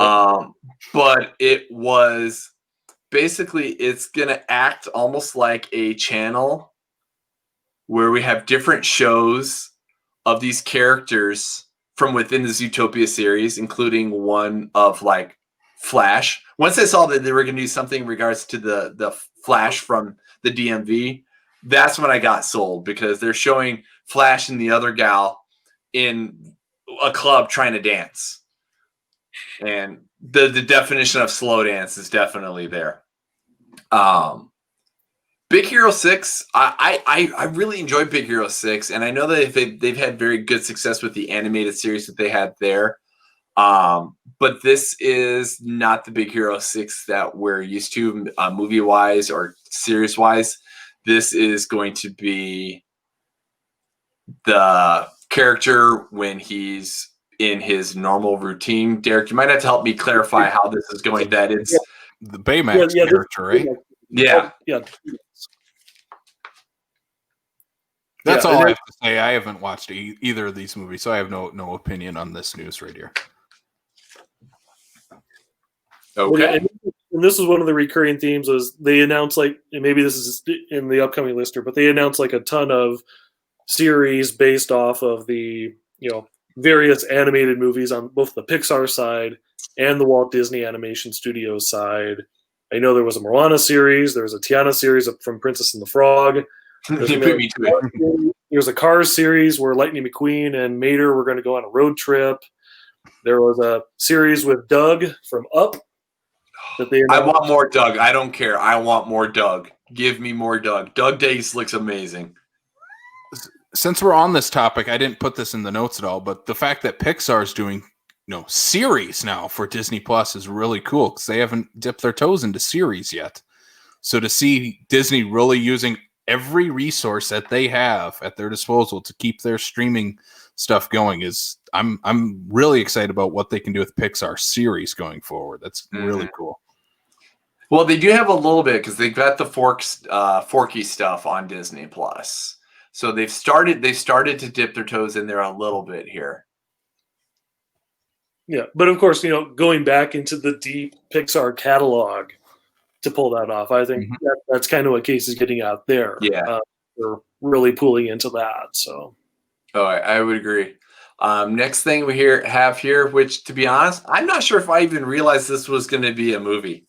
Raya and the Last Dragon is set to premiere in March, and they're doing a dual release where it's going to be in theaters where available, but also be on Premiere Access on the Disney Plus streaming app. So I guess they got enough of what they got out of Mulan to see if they're going to try it again. This is I didn't even pull the trigger on Mulan, and that was a property that I knew. I don't know where I see this going with the Premiere Access dual release stuff.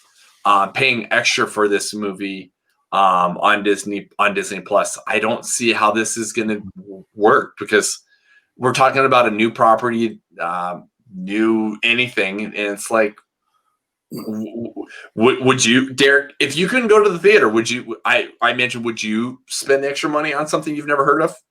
I mean, in the case I'm going to have here, this is something where, the economics of me going to the theater, buying a ticket for this, versus the $30 non-movies anywhere transferable Disney Plus copy that will become invalid within months of me buying it.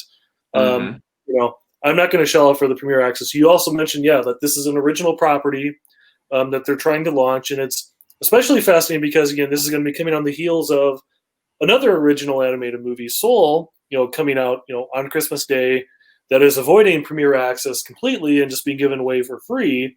Mm-hmm. So trying to convince people, to shell out for this, that's going to be a tricky game. And I'm guessing Disney is just trying to look at the data here of this opportunity to see, how many people bite off on, seeing it theatrically, versus how many people bite off on seeing or staying home to watch it on Disney Plus. That's a very curious thing. And, I'll be very curious to see, how that plays out, especially since this is going to be right around the time, at least right now, where theaters are going to hopefully be able to start gearing up again, at least giving them the option of which route they can take it. And I'm sure, again, Disney's going to look at the financial figures from this very closely, decide, do they consider doing Premiere Access at any point in time down the road? That'll be intriguing. So, yeah.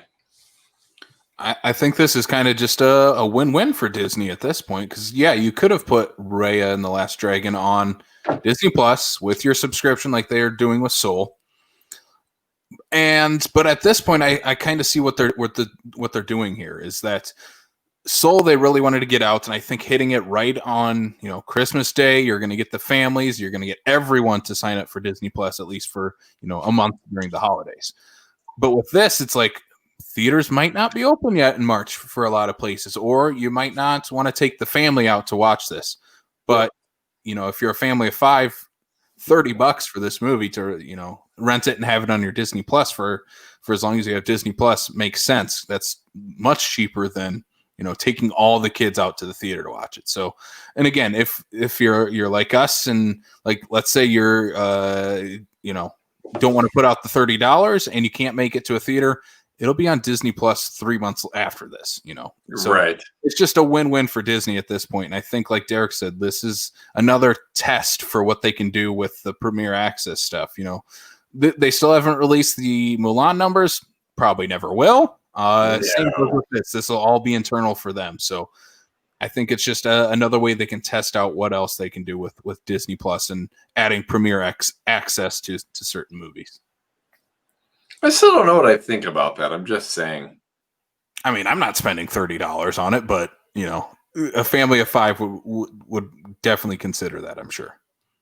Oh yeah, like a family of five, I could totally see. Yeah, but that's also the same thing, though. Too is if this was again like a Mulan or something that something that people know, that'd be different. This is there better be some good marketing behind this thing, or for the people to drop $30 on this. It's a Disney animated movie. They'll do pretty well with it, I think. Maybe. And if word of mouth is good, unlike Mulan, even better for them. True. On to the next thing here. Pinocchio, starring Tom Hanks, heads to Disney Plus.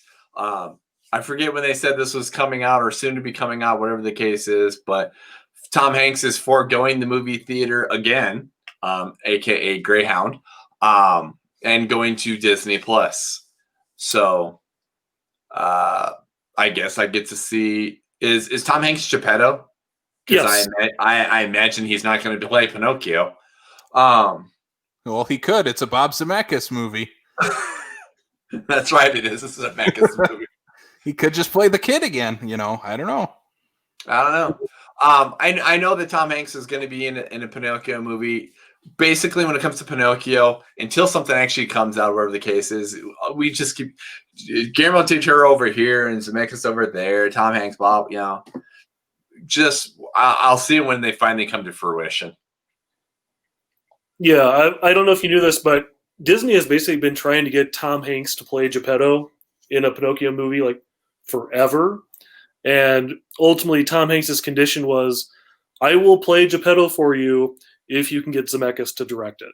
So that's why we have it there. Really? Yes. So that's how that came about. I'm very curious how life is going for Bobby Z right now, because you have to keep in mind, in very short succession, Warner Brothers came up to him and said, hey, we're taking The Witches straight to streaming on HBO Max, followed by Disney coming up to him and saying, hey, we're not even going to give you like a window of thinking you're even going to see this in a theater. Because they have not even started filming this yet. But he's going to be filming this the whole time with the knowledge that this is going straight to Disney Plus. So as one of those old guard Hollywood filmmakers, I'm very curious how he's reacting to this news. So, but that's just me. Yeah, I see the thought process there, but I guess I do. I think it kind of is going to depend on his mentality when it comes to, because obviously if this was Nolan, he'd be flipping shit right now. But I mean, we have other directors who are old esteemed directors who aren't afraid of streaming service. I mean, look at Scorsese putting The Irishman on Netflix, that sort of thing. So, maybe he's taking the same approach to it. Says, you know what, streaming still is getting my movie out there, whether it be a big screen or semi big screen at home. People are still seeing this movie. So who knows? Maybe he doesn't see it the same way that a Christopher Nolan does. Yeah. I mean, and I only bring it up, because Zemeckis was a Spielberg protege. And, we all know how Spielberg has been thinking about streaming and if streaming movies count as movies and all that stuff. So that's where that came from. Yeah. I think as far as like these Disney Plus or the Disney live action remakes go, I think Disney Plus is the best place for them going forward. I mean, granted, Lion King made $1 billion, but as far as everything else that they're going to be doing, none of them are as big as Lion King. So it's going to be very curious. I assume Little Mermaid is still theatrical, but it's heavily rumored that like the Emma Stone-led Cruella will end up on Disney Plus. And the Peter Pan, I don't know if that was officially announced at all during this. Yep, both of them are going. Both the Peter Pan and Cruella will go to Disney Plus as well. I think that's the perfect place for those movies, especially right now in the climate that we're in. That's the right place for Disney to put these movies on Disney Plus. Yeah, I mean, I see Disney Plus as long as it's executed well. Is if you think of like the big huge properties that made $1 billion at the box office, and then they had like their direct-to-video sequels, maybe at like a higher caliber, higher production value, whatnot. But using Disney Plus is that instead of the straight to DVD, we're going straight to Disney Plus. Yeah, I can see that. And speaking of, this next one kind of accounted. Speaking of that, that's kind of where we're going with this. Hocus Pocus 2 announced for Disney Plus, and that's really all we got. That's literally all we got, is that Hocus Pocus 2 was coming to Disney Plus.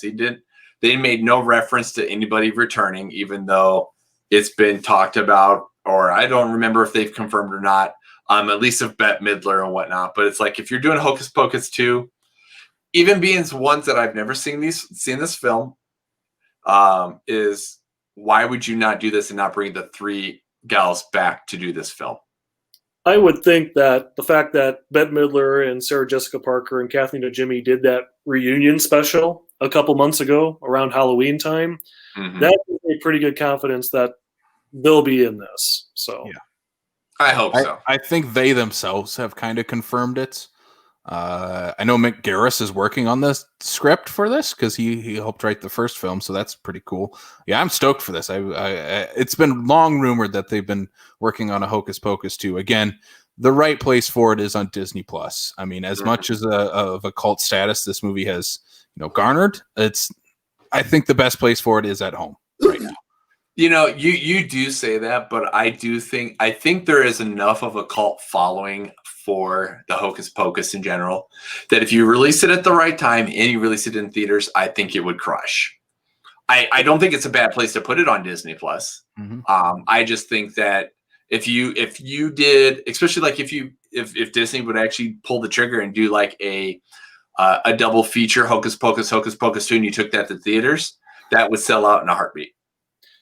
And don't forget how often you guys talked about in the box office section of the show in October how Hocus Pocus was dominating the top 5.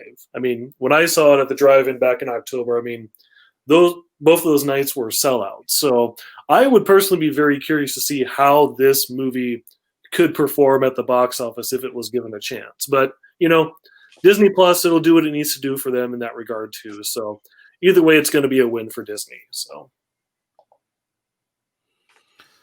Yes. All right. Let's move on to the next piece of news. I think Brian's trying to reconnect his audio. And judging by his non-response, I believe that is what he's doing. This next piece, and I think it's more apt that I take over for this little piece here. That is because we have a first look at The Mighty Ducks Game Changers, which is a Disney Plus original series that sees the return of Emilio Estevez back, the Mighty Duck Man, Gordon Bombay back in the Disney Plus series. Are you guys as excited for this as I am? I was very delighted that they, because for those of us who are watching the Investor Day streaming thing live, they omitted a lot of the sneak peeks and trailers and stuff from the general public feed. But when they did actually start showing footage from this during the Investor Day promotion, I was like, oh boy, this is fun. Seeing Emilio back, working, he's got his own Owen Wilson-esque little mustache going on as well. Lauren Graham's in here. She looks very fun as kind of like the mom of the main kid. And I'm very curious where they're going to go with this whole thing where the Mighty Ducks are kind of like the bad guy villains. So that'll be interesting too. Their jerseys look awesome though, and I want to own one. They'll probably make some. Probably. And I will probably buy one. Yeah, I love this. And as soon as they announced that they were doing this series, a year ago or so, I was all in. And then when they announced the Mighty Ducks were the bad guys, I'm like, okay, but at least that's an interesting way to go about this series. They're not the underdogs anymore. They're the top dogs. I mean, it makes sense. They have an entire NHL franchise based around their name. So it makes sense that they're the cream of the crop now in Minnesota. Mm-hmm. I knew that you would just be all for this just in general. Yeah, I love the Mighty Ducks. They're my favorite. Let's hope they reboot. I kind of want them to reboot the Mighty Ducks animated series too, because that is a wild series. Do we get to have Joshua Jackson come back? In that, I hope so. But Little Kenan Thompson. If they all did, Sean Wise, throw him back in there. Give him a comeback. Come back. Oh, maybe he'll have a cameo in the show. I fully expect we will see at least some Joshua Jackson in this. I hope so. I really do. Yeah. All right. Now that I can hear things again, on to the next thing here. Chip and Dale Rescue Rangers movie with Andy Samberg and John Mulaney. And I don't know if this was something I wanted, but something I want now. Like I love this idea. I just want Rescue Rangers, and I just want these two voiced together. I think is a beautiful combination. Yeah, so this is a hybrid live-action animated movie. This is directed by fellow Lonely Islander Akiva Schaffer. So you've got at least 2/3 of the Lonely Island. Which means the third one will have at least a cameo in there. Yeah, Jorma will show up. He'll probably be the villain.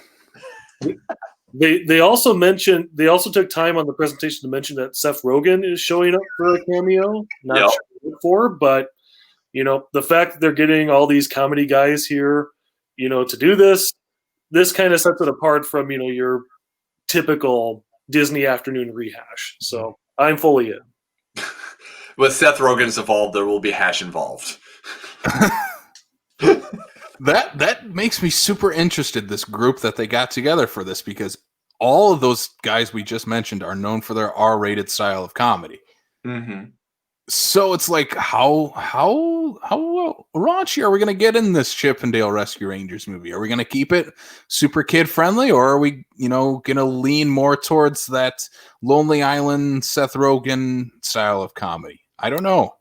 I was thinking more of like Hotel Transylvania. I'm hoping for Big Mouth. I will say though, with just the fact that we've got Andy Samberg and John Mulaney, is the fact that you can pretty much just look at those names and just know who's going to be who when it comes to Chip and Dale. Yes. Yeah. You're like, nothing to add. Yeah.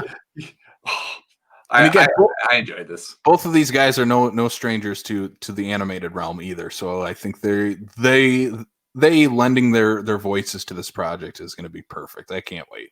No, I would have to completely agree. All right. Well, that's the last that we got of the news. I'm going to go take and pass out now. Yeah. It only took us, 90 minutes. Yeah, about an hour and a half to do the news. Disney should have really conferred with us first before they had their Investor Day presentation. Just saying. Yeah, they should have had it during the Zodiac week. Come on, Disney. All right, let's move on now to coming soon. I will not be taking over because we have the coming soon connoisseur on the show, Derrick. I will let you take over for this portion. Alrighty.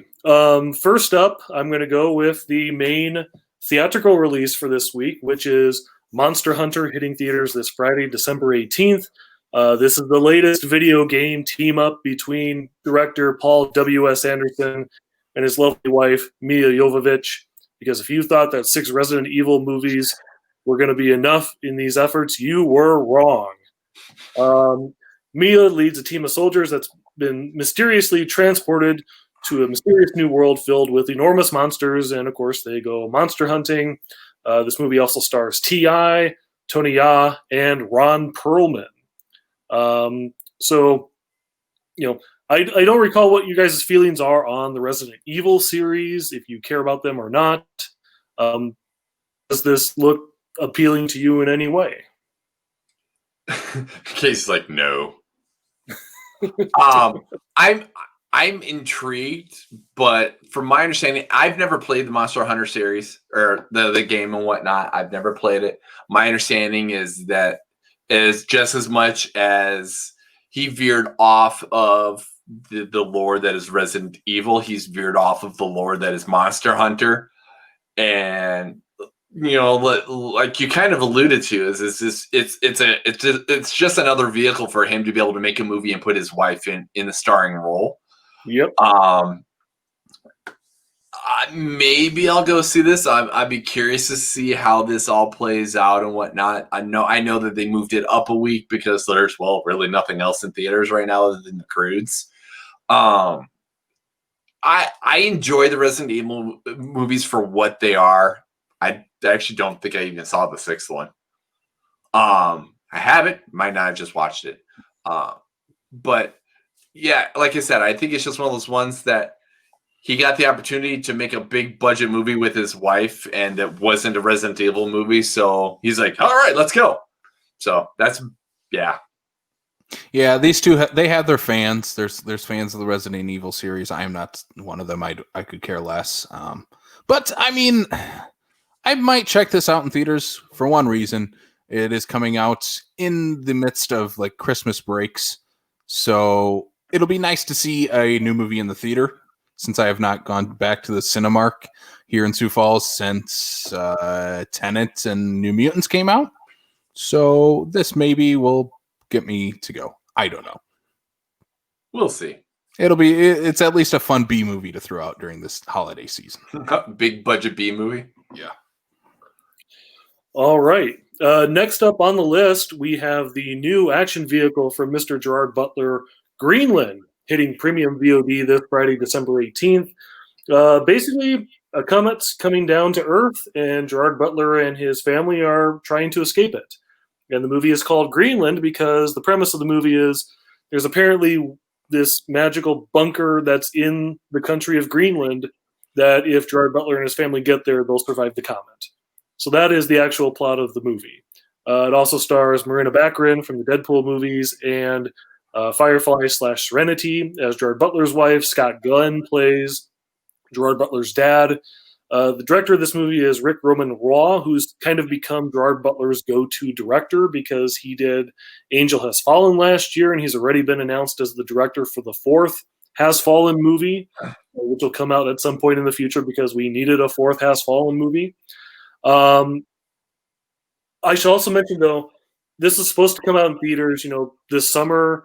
It kept getting pushed back due to COVID. So what they have decided to do, and this is actually going to inform how I'm going to watch this, is it's going to premium VOD this Friday, and then in the first quarter of 2021, it's going to premiere on HBO Max.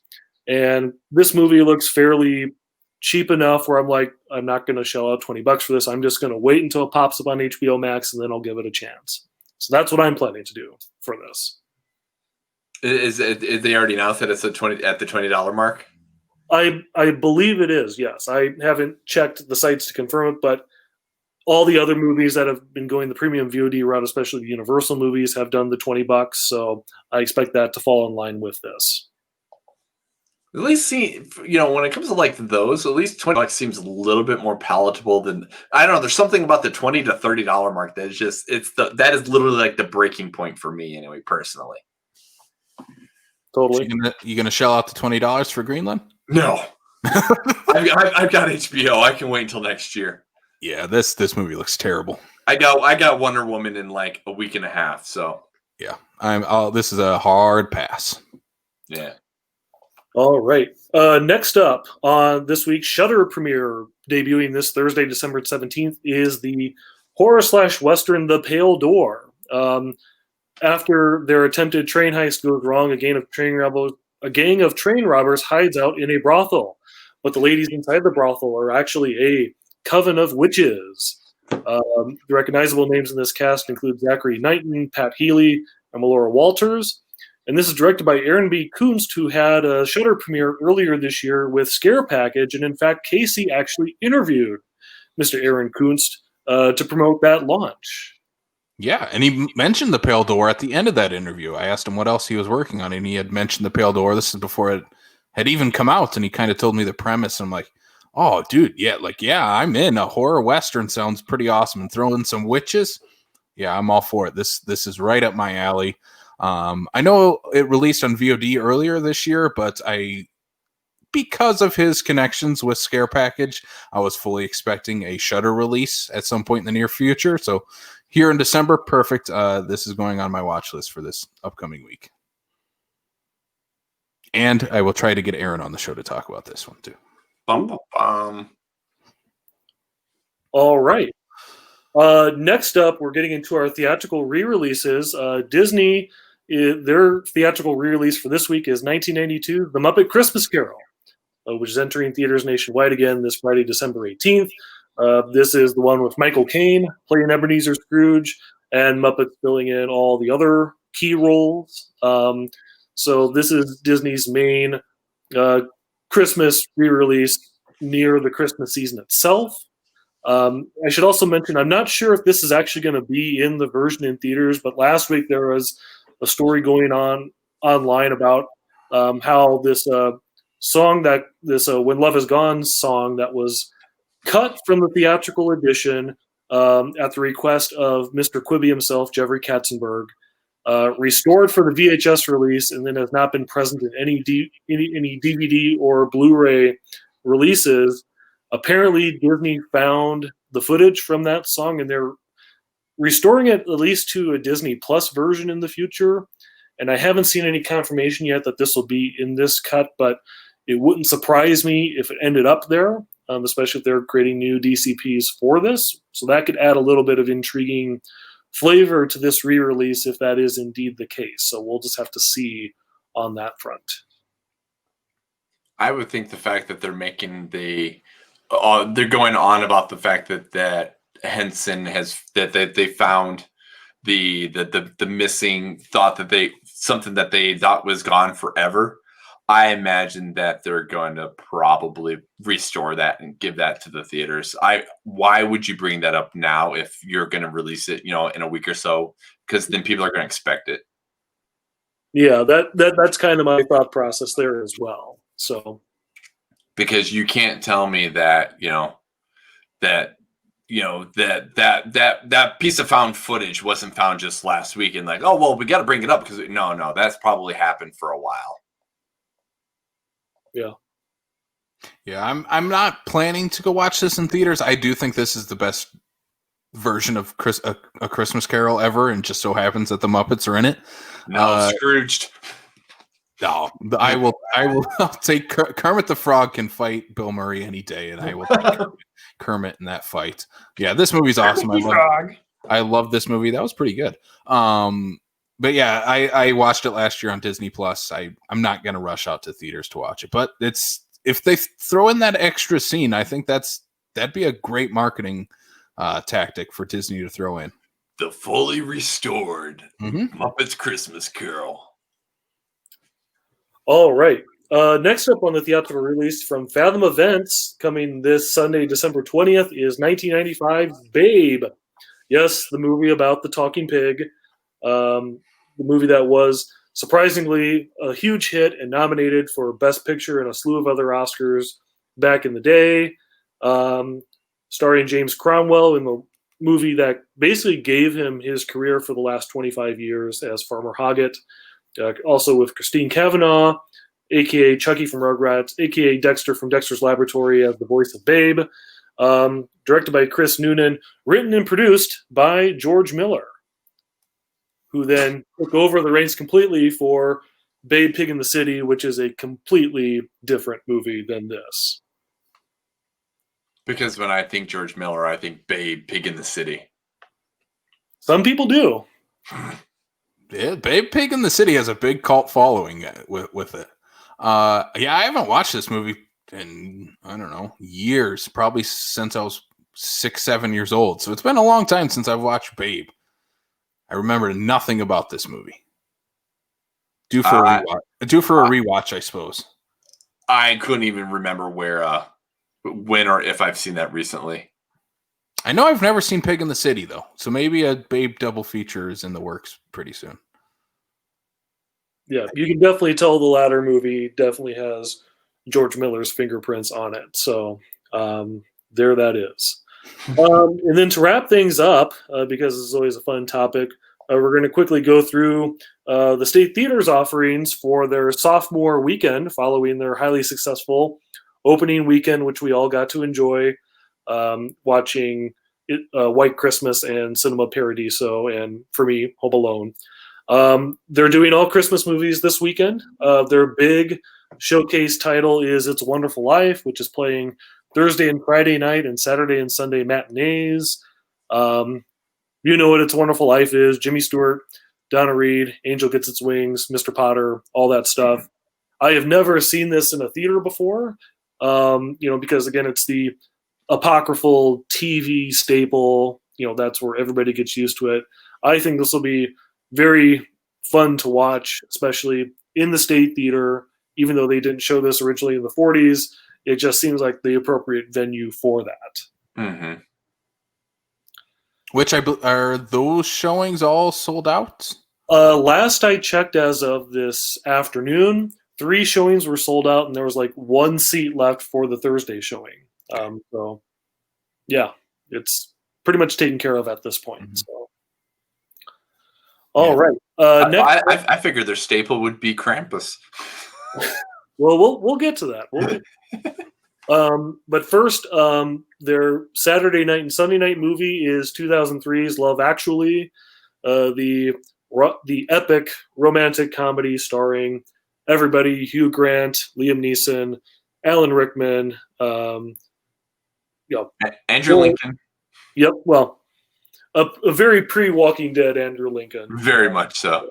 Keira Knightley, Bill Nighy. Obviously it's a movie that kind of has, it has its lovers and its haters, but you can definitely understand why they're bringing this out.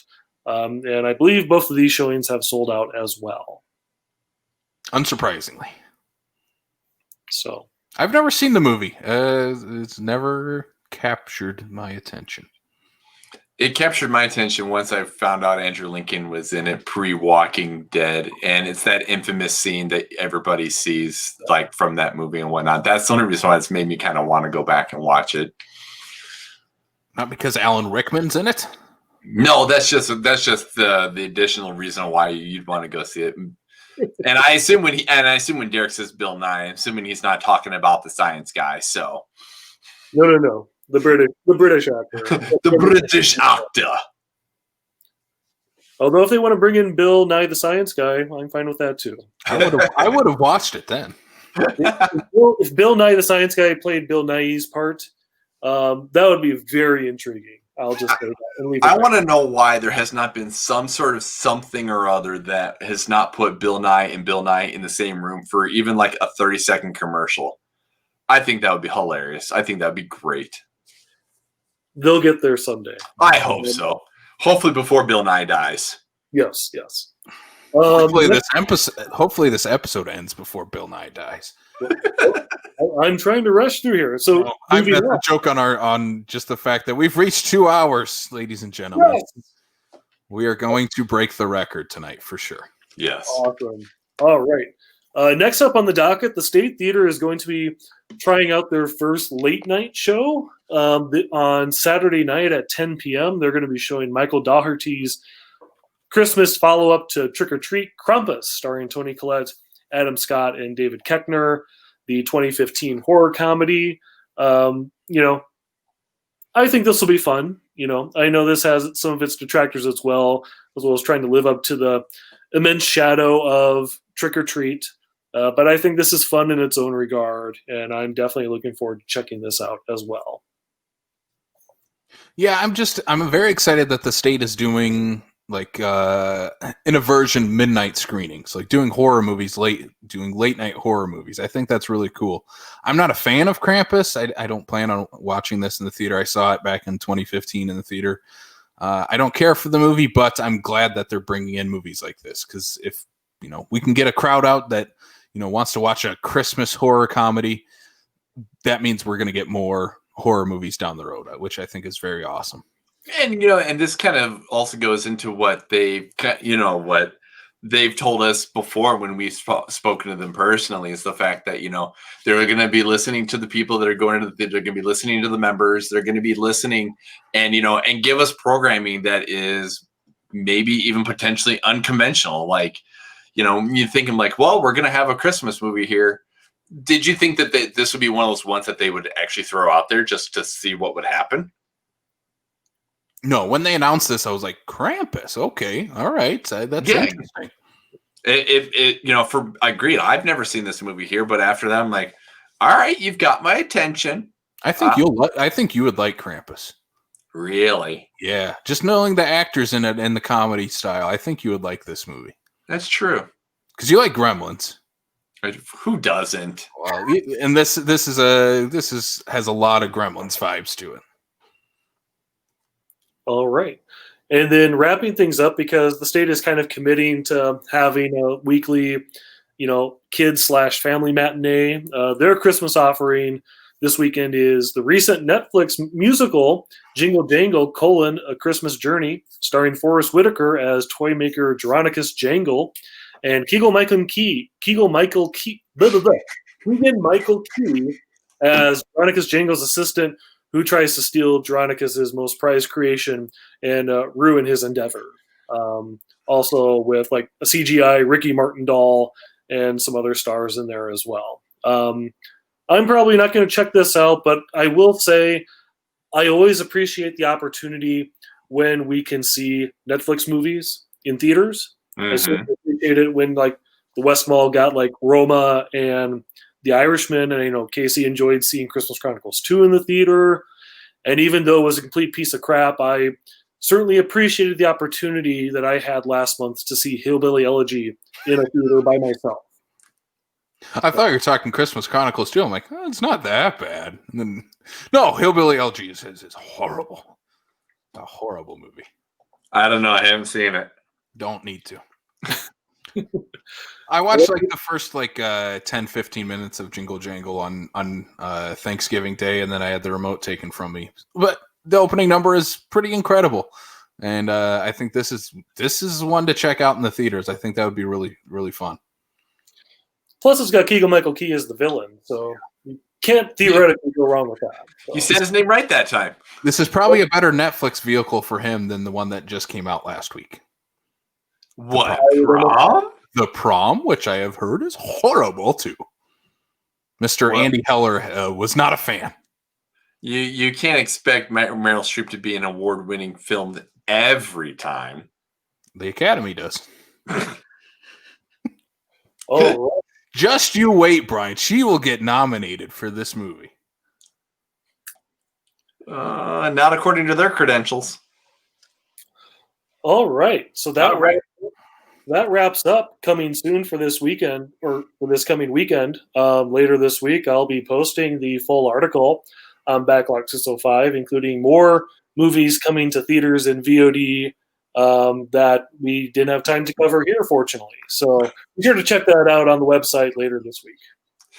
For as long as this thing's been going, why didn't we just do the whole article? We probably could have for how long this episode's going to go, but let's not waste any more time. We're going to take a quick 30-second break, and then we will be right back to talk about apparently our main movie topic for this week, which is Zodiac. Hello, listeners. Are you craving even more movie content? Head on over to our horror theme show, Slashlat 605, which is hosted by Sam Lenz, Blake Ginnathan, and myself, Casey Calderman. That is where we break down our favorite films in the horror genre and everything else that is related to the genre that us horror nerds love so much. Podcast is available right now on Anchor.fm, Apple, Google, and YouTube. We will see you there.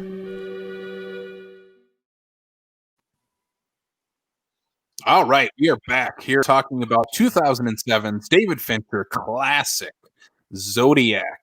So Zodiac stars Jake Gyllenhaal, Robert Downey Jr., Mark Ruffalo, Brian Cox, John Carroll Lynch, and it is about the infamous Zodiac killer who, during the 60s and 70s, terrorized the Northern California area by leaving cryptic messages to a slew of newspapers in the area after killing multiple victims and basically sending out threats that the police will never catch him and leaving the ciphers for them to try to decode, which, funny enough that we're doing it this week, is that last week one of those codes was just deciphered after 51 years of them not being able to figure out what the message was. So very timely that we are talking about Zodiac. One, for it being David Fincher month for us. Two, that Zodiac is pretty heavily in the news right now. There's a lot of news articles about this, so it's very cool that this is all happening at once. So Zodiac 2007, let's jump right into it, guys. First of all, Derek, you have the poster behind you. Was this one you watched in theaters? So this was my one. I consider this movie my great regret because I missed the opportunity to see this in theaters. When this movie came out, in March of 2007, I was without my car because my high school / college / early adulthood car had finally died on me. And I was stuck during the theatrical run of this movie. And it's unfortunate because this movie had a very brief run in theaters because it did not really succeed. Ironically, it opened the same weekend as a movie that audiences were much looking forward to and which kicked its butt at the box office, a favorite of Casey Kelderman's called Wild Hogs. So the fact that Wild Hogs really beat up Zodiac at the box office was not that great. So sad short life for this movie. So I did not get to see this until it came out on DVD that summer. And as soon as I saw it, I'm like, well, this is a masterpiece. And then avidly bought the other releases. I actually have here my HD DVD, which came out like January of 2008. I bought this like the day that the format died, ironically enough. Did you know the format was dying that day you bought that? Oh, yes, because I'm still watching Zodiac. So, because this is like the elaborate director's cut with the special features and all that stuff. And then ultimately got the same thing on Blu-ray as well. So, certainly it's been a great home video watch for me. But I always regretted never being able to see this, especially since this movie has never really gotten the wide acclaim that this movie deserves. And we'll get into that later. Brian, what about you? Do you remember your first time watching Zodiac? No, I don't. It was probably one of those things that somebody was like, hey, you should really watch this movie. Okay, let me sit down and watch it. No, I did not see this in theater. It is one of those ones that I probably should have. But I literally, when I watched it here to prep for this episode, I remembered absolutely nothing about the film, to the point where it's like, it was like a whole brand new watch for me. Like I'd never seen the movie before. Which reminds me, I have to log it in my Letterboxd because I forgot to do that. I remember the first time I watched this was probably about 6 years ago when I was really getting into movies, and Zodiac popped up presumably on my Netflix feed or something like that. And yeah, I fell in love with this movie right away. I was very worried about the runtime at that time. It's over 2.5 hours long. But this movie does not feel 2.5 hours long. It is very concise. It is to the point. Yeah. And ever since I've seen it, I think 2 times after that. And yeah, I've loved it every single time. It's gotten better every time I've watched it too. This is a movie that warrants repeat watches and gets better each time you watch it. And yeah, this movie is fantastic. And I think I kind of want to start with us talking about, 2007 when this movie came out. Fincher hadn't done a movie in a number of years. I believe his last one was The Game or Panic Room. Yep. Yes. Which was what, 2002? Correct.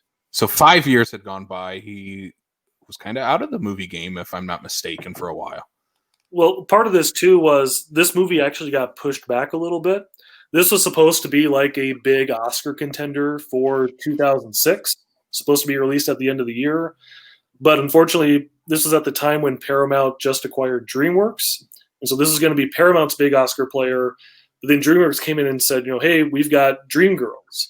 And this is right around the time when musicals like Chicago and Moulin Rouge were kind of storming the Oscars. So they're like, okay, we're going to put all our chips on Dreamgirls, and we're going to move Zodiac completely out of 2006, push it to 2007, which of course meant that Zodiac did not get any Oscar attention as a result.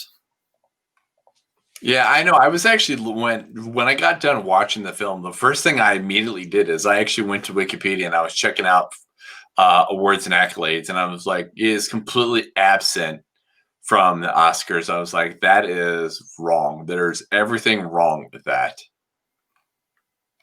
I mean, there's 2007 was such a heavy hitter year with your No Country for Old Men, There Will Be Blood, all those, impenetrable, critical hits, so it's like those kind of sucked up all the oxygen out of the room. And of course, it's hard to remember a movie from March like Zodiac, so that didn't help either. Mm-hmm. And again, as far as like the overall like performance of this movie, I think it's really interesting because we're in early 2007. The big star for this movie is not yet the big star until the next year. Robert Downey Jr. doesn't fully hit his stride or his full comeback until, Iron Man the next year. So I think if this movie would have came out 2 years later, we might be singing a different story with Zodiac. If this movie would have come out a couple of years later, David Fincher might not be able to afford Robert Downey Jr. That is true, but it is, especially his character is very interesting to look at, especially during this time of Downey Jr.'s life and how that kind of reflects his real life going on. But even looking at the cast of this movie, I mean, Jake Gyllenhaal is kind of probably the biggest star at this point. Downey Jr. is trying to make his comeback. Ruffalo is known for 13 going on 30. That's kind of his big claim to fame at this point. He was still doing a lot of the independent stuff though too, wasn't he? Yeah, but he's not a name then. Yeah, and he was doing a lot of rom-com stuff. I know he also did that movie Just Like Heaven, where like Reese Witherspoon is a ghost and like Napoleon Dynamite is his best friend or something like that. So he's very much stuck in the rom-com territory at this point. And it should also be mentioned, the friendship between Ruffalo and Downey Jr. that develops as part of this movie is what kind of ultimately led to Robert Downey Jr. like directly coming up to Ruffalo and say, hey, you should be the Hulk in the Avengers. Because he was very much responsible for getting Ruffalo on board. So this is another reason why Zodiac is very important in the grand scheme of movies. Thank you, David Fincher. Thank you for giving me the Bruce Banner I deserve. Hey, you leave Ed Norton alone. But anyway, that's a topic for a different day when we'll do that topic. But this cast of this movie, first and foremost, is incredible. I think everybody is incredible in this movie. Mm-hmm. Downey Jr. is going full Downey Jr. in this movie. He is doing his bits, and he does them great because he is Robert Downey Jr. What do you guys think about his performance in this movie, first off? It's definitely a scene-stealing type of role, where he can be a little, exaggerated. I was watching the special features for the making of this movie that are on the Blu-ray in preparation for this episode, and they made a big note of, of the three main characters in this movie, Robert Downey Jr.'s real-life counterpart, Paul Avery, is the only one that wasn't alive at the time of filming. So certainly that kind of gives Downey Jr. a bit more license to kind of throw in his own personality into the mix, which certainly doesn't hurt the movie, because he's certainly not being distracting to any point. There's just enough of him throughout these 2.5 hours, where he catches your eye, but he doesn't, impact the movie, negatively as a result either. Mm-hmm. Uh-huh. Yeah, and I think he throws in a nice bit of levity into this movie too. He throws in his great quips that Robbie Downey Jr. does. I mean, I think the best joke in this movie is when him and Jake Gyllenhaal's character are in the bar having drinks, and Gyllenhaal has this big fruity blue drink, and he's like, if you tried it, you wouldn't be making fun of it. And it cuts to them with 6 empty glasses of this blue fruity drink. It's a great piece of comedy in this movie. Yeah, because when I think of Zodiac, I think of comedy. It has some good comedy in it, mostly from Downey Jr. But yeah, I like the aside, when they're like in the bar and Jake Gyllenhaal pulls out one of the ciphers from his pocket, and Downey Jr. just goes, "You carry that on you all the time?" So fun stuff like that. Mm-hmm. Yeah, the chemistry between the three leads is really good in this movie. I mean, obviously now we know the chemistry Downey Jr. and Ruffalo have. But I mean, looking at like Gyllenhaal and Downey Jr. have great chemistry, and Gyllenhaal and Ruffalo have great chemistry, and even all the side characters that they cast in this movie are really great. Oh, I would definitely agree. I mean, it was one of those ones where that as people started showing up, biggest roles, small roles, whatever the case is, for me just added to the film, Like I said, when I watched the movie, I saw it as feeling like a first time watch because it had been such a long time. Seeing Brian Cox in there, John Carroll Lynch in there, even Clay Duvall in there, just the little bits here and there, just sprinkled people that you recognize, but nobody is overpowering in this movie, and they just set a good tone and a good flow to the entire film. Yeah, and I also was taken aback by the very deep bench, because you also got like Anthony Edwards, you got Elias as the Sergeant of Vallejo, you've got June Diane Raphael as Mark Ruffalo's wife, and which is like her second movie ever. You've got Stewart from Boy Meets World in the very first scene. Not Stewart, it's Mikas. Yes, and then one of the McPoyles himself, Jimmy Simpson, at the very end. It is just stacked literally from top to bottom. And that's what keeps the movie, one of the elements that keeps the movie amusing from beginning to end. Yeah, the cast is great in this movie. I mean, did we mention? I can never pronounce her last name, but Chloe Savigny. Is that how you pronounce it? Savini? Chloe Savini? Savini? Is that how you pronounce it? Yep. Okay. Yeah, she's great in this movie too. Like, I think her introduction adds a great element to, especially when, Gyllenhaal's character goes on this, deep discovery of trying to figure out who the Zodiac killer is and write his book. Like, her character adds so much to his character and the storyline he's going through. I do like the fact that we basically are just introduced on that first date. You're not quite sure how the first day went. And that cut, they're married, they've got kids, and it's just like, oh, okay. But no, I think you're absolutely correct. I think she was very well cast as his as the love interest wife and whatnot. You get to see that arc of him going off the deep end and what is it really doing to his marriage and his family and stuff like that. Because I mean, they even bring up that whole at least the aspect of his family at the end when there's basically this is where they are now kind of stuff. I think did a fantastic job as well. I should say when they asked the real Robert Graysmith what he thought of the movie, his comment that he said back was, "Well, now I know why my wife divorced me." Which, I mean, we should also mention that's who Gyllenhaal is playing in this. He's playing the author of the book that this is based off of.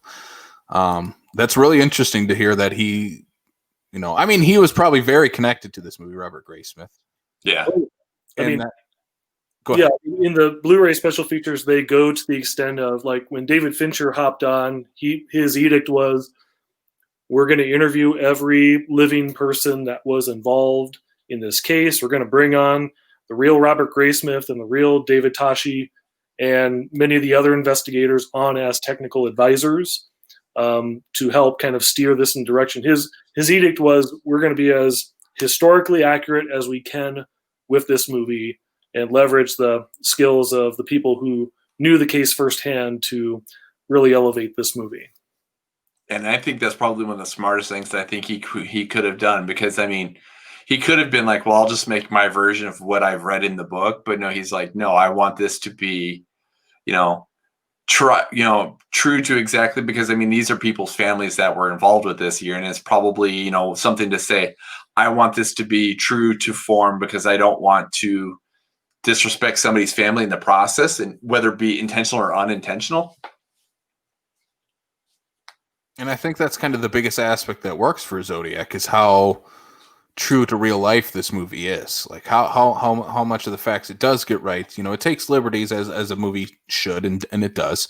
Mm-hmm. But as far as like, I can't imagine, Fincher's asked to take on the task of, doing a movie on Zodiac. And I mean, first and foremost, you can't have a proper narrative for this movie because there's no conclusion. We don't know who the Zodiac is. I mean, this movie implies who probably has the most evidence against them and who very much at that point was the prime suspect of being the Zodiac killer. But for all intents and purposes, there's no conclusion to this movie. We don't find out who the Zodiac is.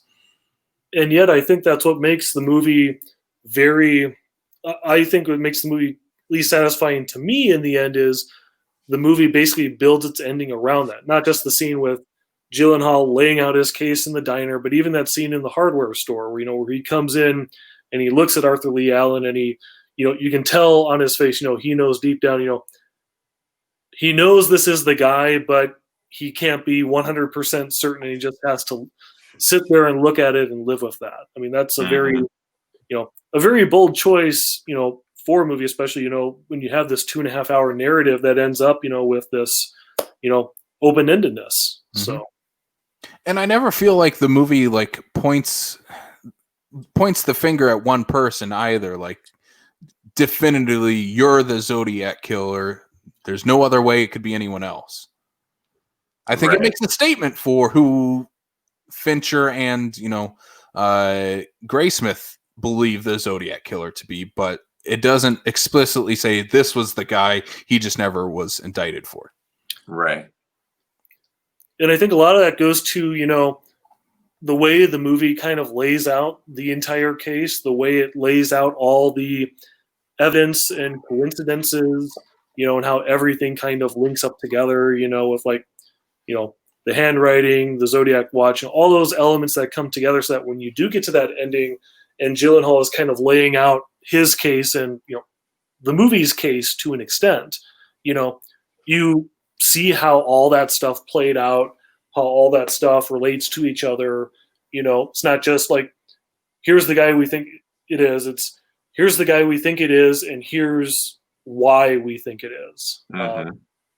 Which again is a testament to the narrative and how the movie shapes all this evidence to kind of, get the audience to get to that point. That's, I think, very impressive. I kind of want to compare this movie really quick because I think it just has to be compared to Seven in many ways. Because, this is a very similar style movie. It's, there's no way you can't say that the killer in Seven is not somewhat based off the Zodiac killer in some ways. And, for Fincher to take on a task like this, doing another crime thriller movie, you're finding, in search for a mass murderer, a serial killer, But comparing the two movies, I think even as far as the movie goes, this movie has a brighter outlook on life. It's not as bleak as Seven. Seven's ending is the world sucks. We all suck. We're all going to die. And the Zodiac is like very hopeful in a way at the end of this movie, is that in real life, we never found out who the Zodiac killer is, but at least in this movie, our characters in their heart believe they know who it is. I never thought I'd hear the words that Zodiac is an uplifting film if you compare it to this. You compare it to Seven, it kind of is. You're not wrong, but at the same time, too, you're like, that is probably one of the most, like... Am I wrong? I don't know. I'll throw that out to you guys. What do you guys think on that? I had the same thought when I was watching the movie, and granted, I haven't watched Seven recently like you guys have for the show, but the thought did come to me, is David Fincher approaching Zodiac as kind of a refutation of sorts to Seven, because Seven was this very bleak and stylistic movie. It actually did come up in the special features where the writer of the movie, James Vanderbilt, was talking about, when they were searching for a director to do this movie, and he basically said a comment like, well, when you're doing a movie about a serial killer, you almost have to offer this script up to David Fincher because, and these are his exact words, David Fincher had made the definitive serial killer movie. And he basically said something to the extent of, well, we'll just offer it to Fincher knowing we won't get him, and then we'll just move on to the director that we can get. But then, of course, Fincher did ultimately perk up. And, of course, as we ultimately know now, Fincher has continued to have this attraction with, serial killer material, working on the Manhunter series, and shepherding that, which I've not personally watched, but that show is very much looks like it's built out of the Zodiac framework as well. Mm-hmm. Even on a smaller scale, Gone Girl has a lot of those same tones to Zodiac and Seven. Again, maybe not with the same worldview that he has in either of those movies either. It's a very different story, but I think that's probably the closest thing film-wise he's come to touch on with the serial killer, subgenre. But when we talk about serial killer movies, he's made the two best, in my opinion. Zodiac and Seven it's like, how do you top each other? In many cases, for a lot of people I know, Zodiac is their favorite Fincher, therefore it's, they like it more than Seven. And, I think those two movies are perfect to compare side by side because they are very different movies, and even stylized, like they're very different movies comparing Seven and Zodiac. Mm-hmm.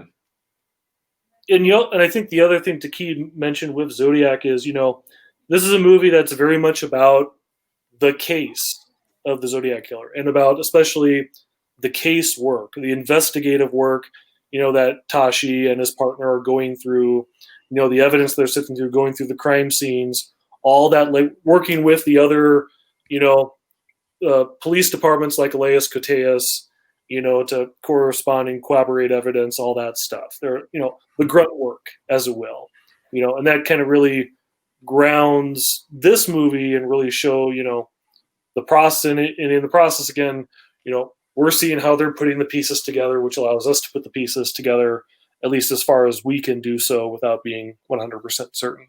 Mm-hmm. And I think one thing that adds to that, and this is what I love, and this is absolutely a David Fincher piece of the puzzle of Zodiac, is every time we see the Zodiac on screen, the Zodiac killer, it's a different actor. It's not the same person playing him every time. Yeah, and that's specifically geared toward they're casting the Zodiac in each scene based upon what the survivor of that incident reported that the Zodiac looking like. Mm-hmm. So, and again, because John Carroll Lynch is definitely not playing the Zodiac in any of those scenes, for example. So, and none of them look like him at all either. No, not at all. Which is why, again, as far as like the real life Zodiac case goes, is so fascinating, is because there's so many different. There is really no way you can probably ever figure out who this guy is, or even what crimes he actually did commit, because one, we never officially find out who this guy is. Therefore, we can never know which murders he's actually tied to, because in many cases, I think it's defined that there was 5 or 6 actual murders, but he claimed like what, 37? Yeah, he claimed a lot, and this guy's probably lying out his ass. I mean, he's a crazy person, but there was the 5 or 6 that he's definitively connected to, and I think as far as like the Zodiac killer goes, it's one of the most interesting characters to kind of study in American history in a way, because we never find the guy, but also the way he committed these crimes is, he had a definitive set pattern in his ways, killing couples or attacking couples, with many times the male surviving, and then he changes his MO for the last couple ones, and it's like that makes it even harder to get a grasp on this guy, and that makes him, as far as real life people goes, it's a very terrifying subject matter to think about, that this was a real life event and real person that lived, in our lifetimes. But it's very crazy to look at this character, especially bringing him on screen. But I think the movie does it very tastefully. It's not exploiting the murders like some other movies could. But I don't know. What do you guys think about this, the case and the overall Zodiac story? Well, and that's one thing one thing I appreciate about the film, and you kind of pointed there, is that it doesn't exploit the actual crimes itself. It's not like, there's aspects of certain of the crimes that we do see, but they're short, sweet. They're a very small portion of the entire film. They're talked to and they're referenced and things are brought up, but the actual crimes themselves are not something that is overly done. It's not like it's a 15-minute segment for this crime or this, whatever the case is. It's short, it's sweet, it gets the point across for what we need it for, and we move on. And it's more about the investigation and just the overall process of them trying to locate this guy. And I think that was the best way to go about doing this. Yeah, and to the point of the murders, I think we also have to call out, each of these murder sequences that Fincher pulls off here, they're incredibly iconic and striking and haunting and terrifying sequences in their own right. I mean, this is not a traditional horror movie, but these sequences, just in terms of the build of suspense, in terms of what's going on, they're astounding what Fincher pulls off. I personally think, I've always thought of like the daytime lake sequence, a scene that theoretically shouldn't work as well as it does, because again, it's in broad daylight, and you've got this guy wearing this black hood and this black jacket and his Zodiac logo shirt, and yet it is an incredibly terrifying sequence. And then of course it extends also like when Ione Skye, that sequence, where the Zodiac picks her up and then he says, "Before I kill you, I'm going to throw your baby out the window." Again, absolutely terrifying stuff that, is just really adds to the unsettling nature of the Zodiac himself. And I think another thing Fincher does very smart in this movie is every murder that they do show, there is someone that witnessed it. Correct. There's either a survivor, or in the case of the taxi driver, there were witnesses. Like he never shows the crimes where, there was no witness or survivor left from it. And I think that's very smart on Fincher's behalf. And I think that goes to, he wanted to interview everybody that was involved with this, like you said, Derek. And I think, well, obviously you can't do that if there was no one that, survived that crime. So I think that's a very tasteful way of going about this. And I mean, you bring up like the horror style sequences. I mean, the sequence at the end where Gyllenhaal visits the character who I believe he runs a movie theater, or he's yes. And so that sequence alone is like, oh my, that is a terrifying sequence. That dude is creepy. Granted, he's creepy in everything, but that's beside the point. He is, but that scene, like where he just asks, when we finally find the reveal during that scene that he's the guy Gyllenhaal's, asking him about is not the guy who drew the posters. It was in fact him, and Gyllenhaal realizes, oh shit, I might be in the Zodiac's house right now. And he's asking me to go into his basement, where many pieces of the puzzle in the Zodiac crimes are that he has a basement in California, which is very rare, and the movie posters, and Gyllenhaal's connecting all these things in his head, and that's a suspenseful sequence towards the end of the movie. In a movie about the Zodiac killer, who would think that the most terrifying thing in this movie is Roger Rabbit? Just saying. Oh dear. Nice pull. I completely forgot that he was the voice of Roger Rabbit. It makes him less creepy now, I think. Does it? No. Makes it more creepy. He was a rabbit and his wife was a cartoon woman. Yeah. The only other thing I have to throw in is I want to talk about Mark Ruffalo's character a little bit, because I find him really interesting, especially the real life character, because the real life detective that he plays is the inspiration for like Dirty Harry, and they kind of touch on that a little bit in this, but I think they could have gone a little further with it. But just the fact that that's the real life character that Dirty Harry's based off is really interesting. And not just that, but like when Tashi first shows up at the newspaper, Gyllenhaal says, "Hey, he wears his gun just like Steve McQueen does in Bullet." And Robert Downey Jr. says, "Oh, no. Steve McQueen based his character in Bullet off of Dave Toschi." So there's that element there too. And I think it speaks to what I don't think is a huge theme of the movie, but it's still very much there, which is kind of the interplay between, crime and the media. Both how the San Francisco Chronicle is kind of, bringing the Zodiac to light by having to publish his letters and ciphers in the paper, which kind of goes along to, like people getting involved, trying to solve the ciphers even to this day, and people trying to do the legwork themselves, which kind of gets ultimately into Gyllenhaal's plot line of how he kind of takes up his own investigation that becomes his obsession. I would love to know, in this day and age, would a cartoonist for a newspaper outlet or a media outlet for that matter be able to just start walking into police stations going, "Can I just look at your stuff just a little bit?" Because in the Blu-ray interviews, because they have the real Robert Graysmith do interviews, and he kind of explained why he got started, because he much like himself as a cartoonist, he was intrigued in how the Zodiac was interested in, like symbols and imagery in terms of how he was presenting himself to the media. And that kind of started, the way of, Graysmith wanting, to kind of crack this, as well as kind of his personal puzzle solving ambitions. So he saw a very slight likeness, originally in terms of like how he could relate to him in that extent. But obviously it took off well beyond that. And I think very subtly, this movie kind of touches on how technology and like technology and media has definitely evolved in the last, 40, 50 years. I mean, looking at this movie, or even how detective work has evolved since then, because you're looking at Gyllenhaal when he's going on his journey to try to discover who the Zodiac killer is and writing his book.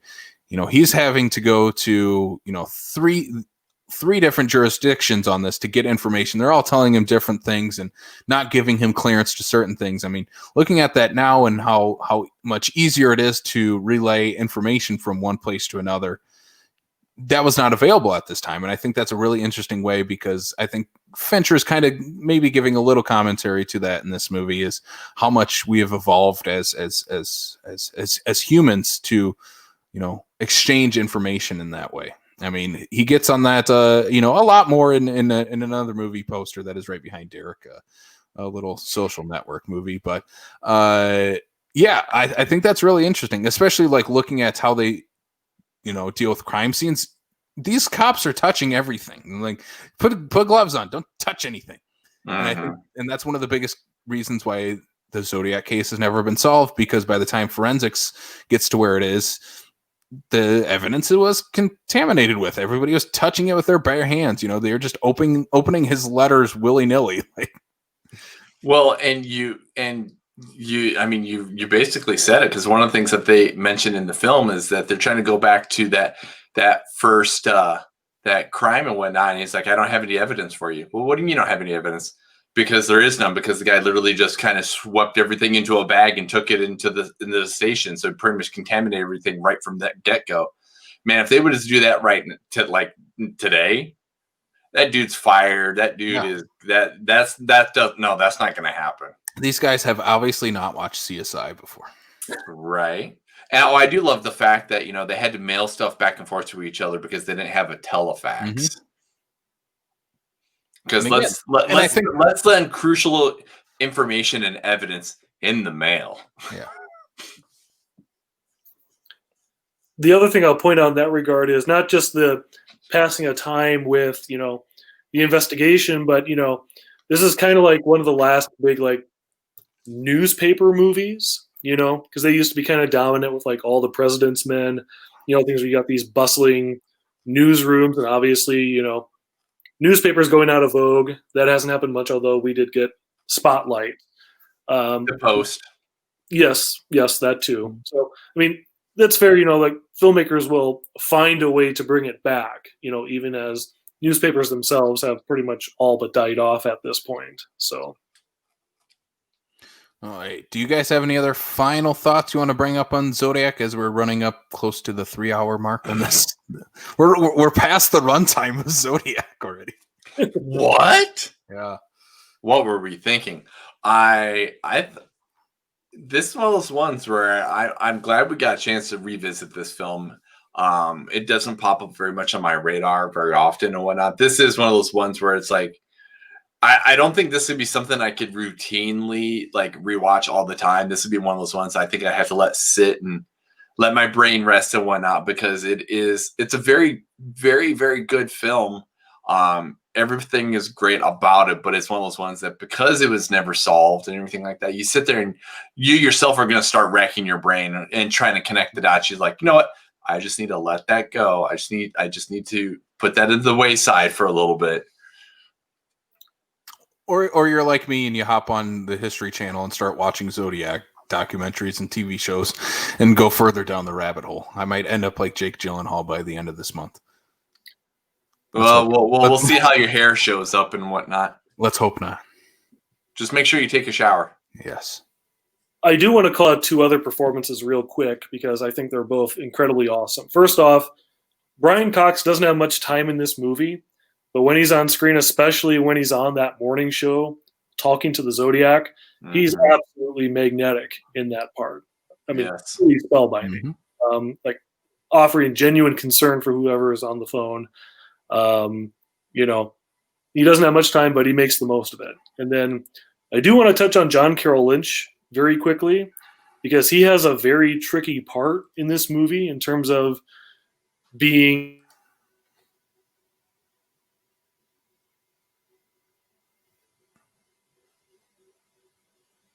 I think the Zodiac got Derrick. Uh-oh.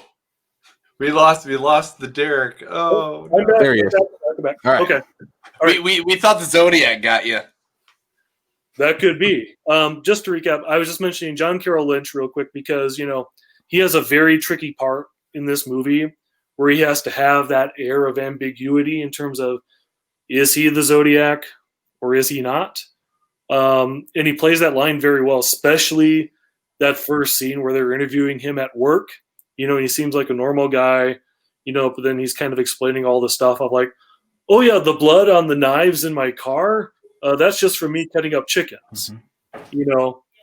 Just invoking just enough doubt, there, but also kind of seeing where like you could even though he's not displaying any sort of menace, you can imagine that You can feel it. on the surface. Mhm.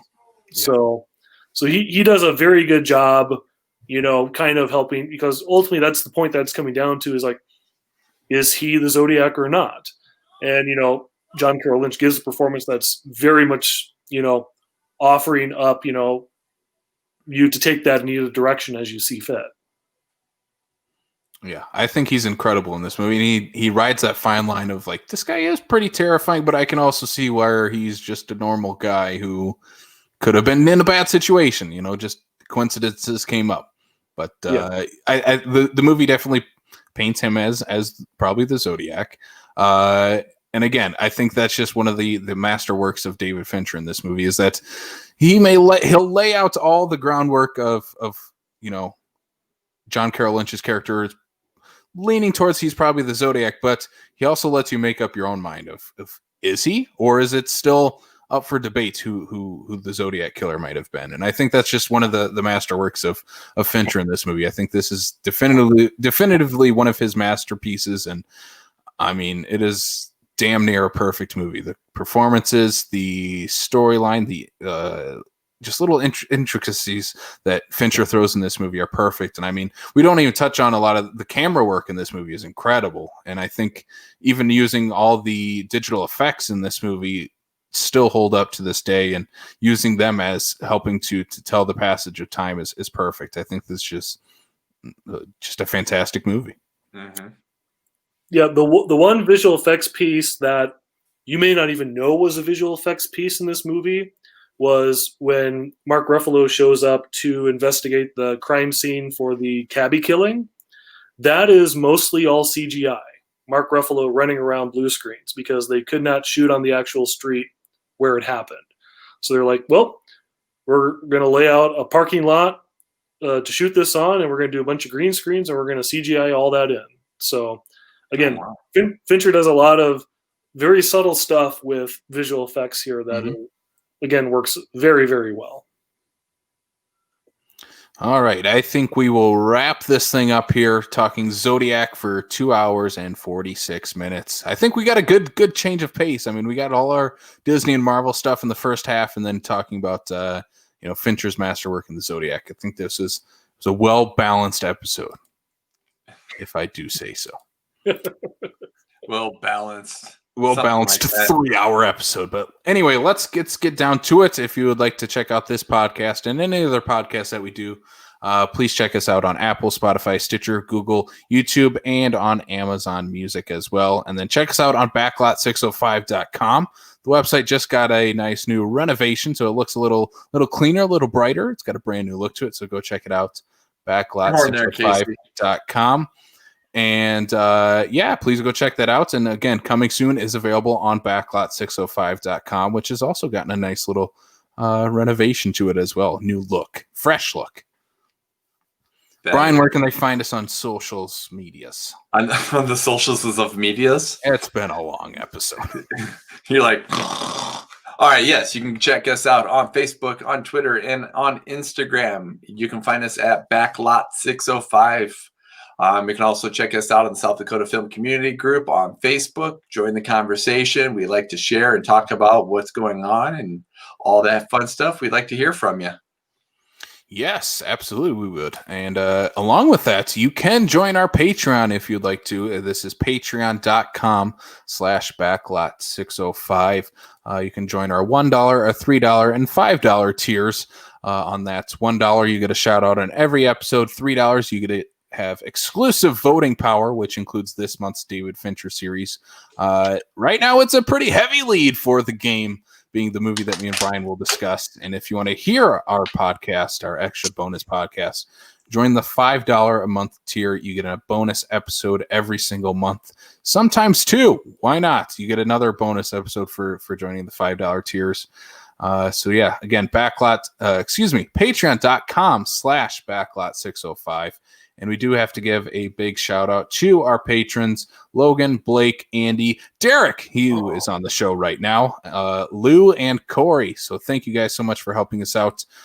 Really do appreciate it. And I hope you guys enjoy us talking about The Game in a few days. You're welcome. Looking forward to it. Yeah. I've never seen it, so I'm very excited to watch it. I purchased it from Last Stop yesterday, so I'm very excited to pop that on this week. Exciting. And then one last thing as I try to pull it up here so I get everything right. You can join our watch along for the month of December. We are watching Jaws on a ski lift. Why not? Which is the 1977 TV movie Snow Beast. What is it about? Like I said, it's Jaws on a ski lift. Why not? Join us. That is this Friday at 7 p.m. on Facebook Live and on YouTube. We basically riff on the movie and watch along. It's a fun time. Watch this crazy little Jaws ripoff movie. But yeah. Anyway, next week we're talking Social Network. You see the poster behind Derrick. We're going to be talking about it. I just mentioned Facebook. We're going to watch the Facebook movie directed by David Fincher. So that is next week. We are going to be joined by our great friend Andy Heller, the fat dude who digs the flicks. He will be joining us to talk about one of his favorite movies, one that he placed on a best of decade list. That is The Social Network. It was justifiably on that list. Yes. It's been a while since I've seen this. I think the last time I watched it was also when I was watching Zodiac for the first time. So it's been a while. That's a double feature. Definitely. All right. So thank you all again for watching, listening, whatever it is you are doing. Thank you for joining us on this almost 3-hour long ride. It's been a crazy journey. Thank you guys so much. Derrick, thank you again for being on the show. Anytime. Absolutely. So I for blame Derrick, Disney. I blame Mickey Mouse for this. I blame him for Mickey Mouse is the Zodiac. That's how we're ending it, okay? That is what we're leaving it off on. Mickey Mouse is the Zodiac killer. No sign off, nothing else. Peace out. This is the Zodiac speaking.